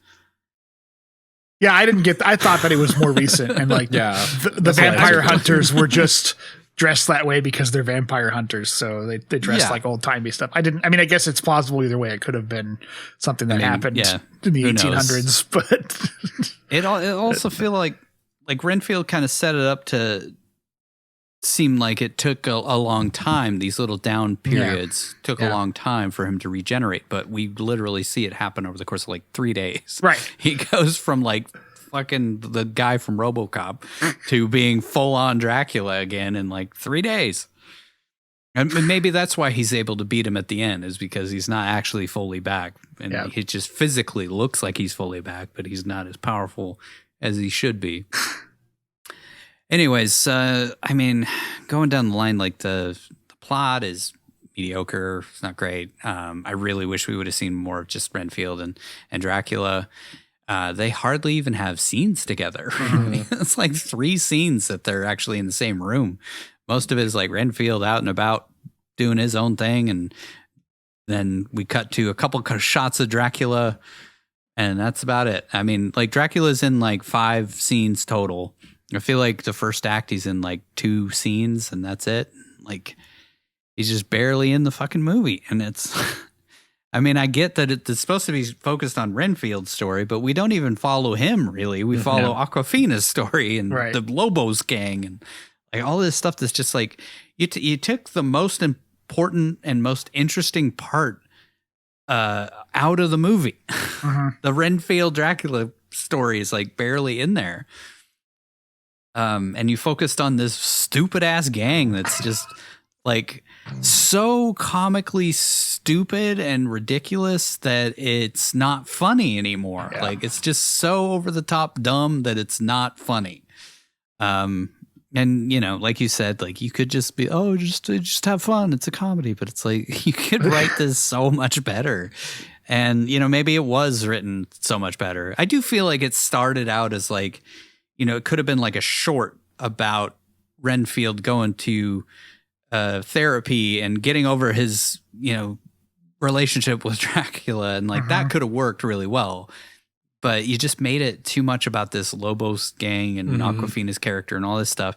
I feel like if you would have focused more on that, like I said, like tonally, if they would have like been more like Fight Club, I think, as far as comedy, where it's like it's comedy, but it's not. It's dramatic, but it's comedic at the same time. I think it would have been much better. And focusing more on the support group, and maybe like Renfield meets Rebecca there at the support group, and she's not a cop, and we're just like he's finding himself through a love story or something, and not this whole stupid gang cops are on the take bullshit monster voices over everything. It's just was bad. I mean, it's not even close to the shittiest movie that we've done. But it's just poorly executed, I feel like. Cage, I gave him an 8. I kind of actually waffled on giving him a 9 for this because I thought he did really great. Again, we've said it many times, but like his physical acting was just so good. His physical performance throughout, where you see him start off real hunched over and sickly and like leaning on the cane, and then he slowly gets more and more powerful as it goes along and starts feeling more and more ominous and has that presence of Dracula as we go along, especially when he stands up out of the coffin. Like that's when he really like is fully Dracula. And but then like they take it all away from him in that stupid final scene where he just gets beaten up. Yeah. They beat up Dracula. Off screen too, sort of. Like they don't actually show it. They just show Nicolas movements, punching down, yeah. I feel like his scenes were great though. They're the redeeming thing in this movie. Out of all the things wrong with it, his parts were great, and I looked forward to every Dracula moment. Not just because I'm a Cage fan, but like he was genuinely like really had a presence and was really engaging, both when he was being funny and when he was being menacing and scary, and like he played that so well. I felt like throughout it was like he is terrifying but hilarious at the same time. He's a little less like when he's green and gooey, he's a little too cagey, I felt like. And like I didn't believe his whole thing about taking over the world and all that shit. That was just stupid. That was another stupid thing. It's like, why would Dracula want to take over the fucking world? Yeah. Anyways, it's one of the best performances we've seen this season. It's nowhere on par with, like a Pig or as we're about to see Adaptation, those movies. But I felt like he did pretty well with the amount of time he was given, which wasn't much. And sadly, I feel like we were robbed of a much better movie than what we got.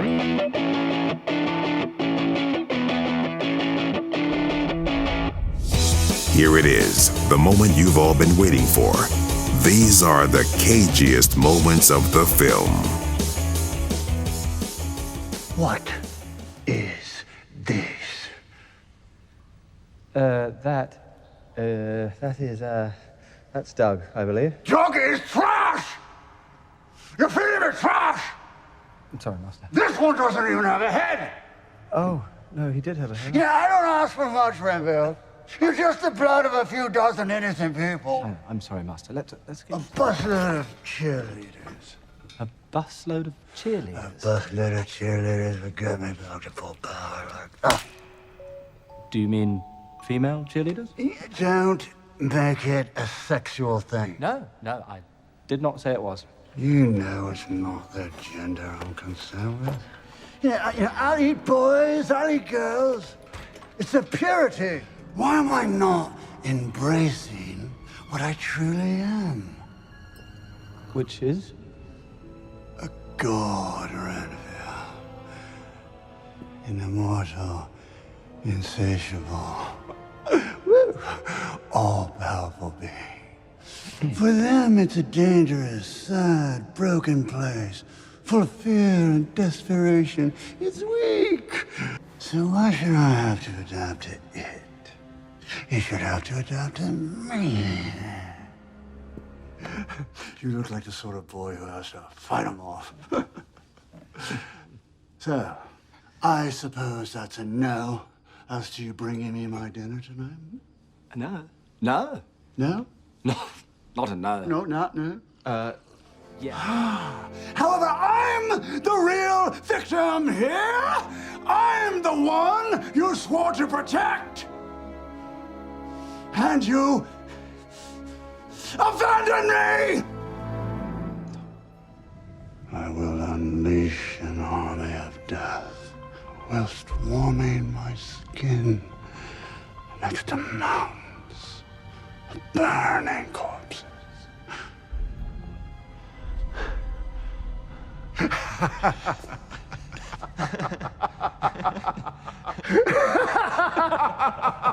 Are you happy or are you gonna fuck me up?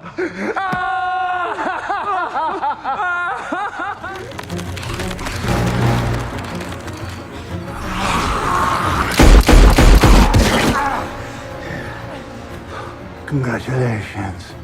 You shot my fort. That's it for this episode of One Cage at a Time. As always, be sure to drop us an email at onecagepodcast@gmail.com to let us know if we missed anything, or hit us up with suggestions to improve the show, comments, compliments, or simply to gush about the legend that is Nicolas Cage. In our next episode, we'll be doing the last of Cage's Christmas-themed films, sadly. Hopefully he puts out some more. I want him to put out some more Christmas stuff. I don't think he's going to. 2001's Christmas Carol, the movie. Nick plays Ebenezer Scrooge's dead former business partner Marley in the famous Charles Dickens story where he warns Scrooge that he'll be visited by 3 ghosts in the night. And he has maybe 4 minutes of screen time. So we'll definitely be keeping that episode short. Make sure to check it out wherever fine films are sold or on your streaming service of choice. Until then, we'll say goodbye the way we do each and every episode with our Nicolas Cage quote of the film.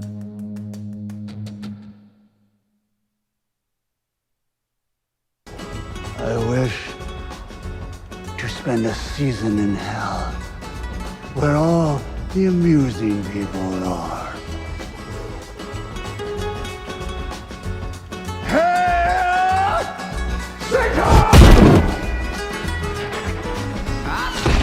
Thanks for listening to One Cage at a Time. Visit us online at onecageatatime.com or follow us on the social media platform of your choice for more Nicolas Cage goodness. Don't forget to like and subscribe to our YouTube channel, and if you really like the show, become a member of our Patreon where you can download unedited and ad-free episodes as well as listen to our follow-up show, Back Into the Cage, where we re-examine each movie to discuss what we missed the first time around, answer listener questions, and wax poetic about the man, the myth, the legend that is Nicolas Cage. No. That's enough. That's enough.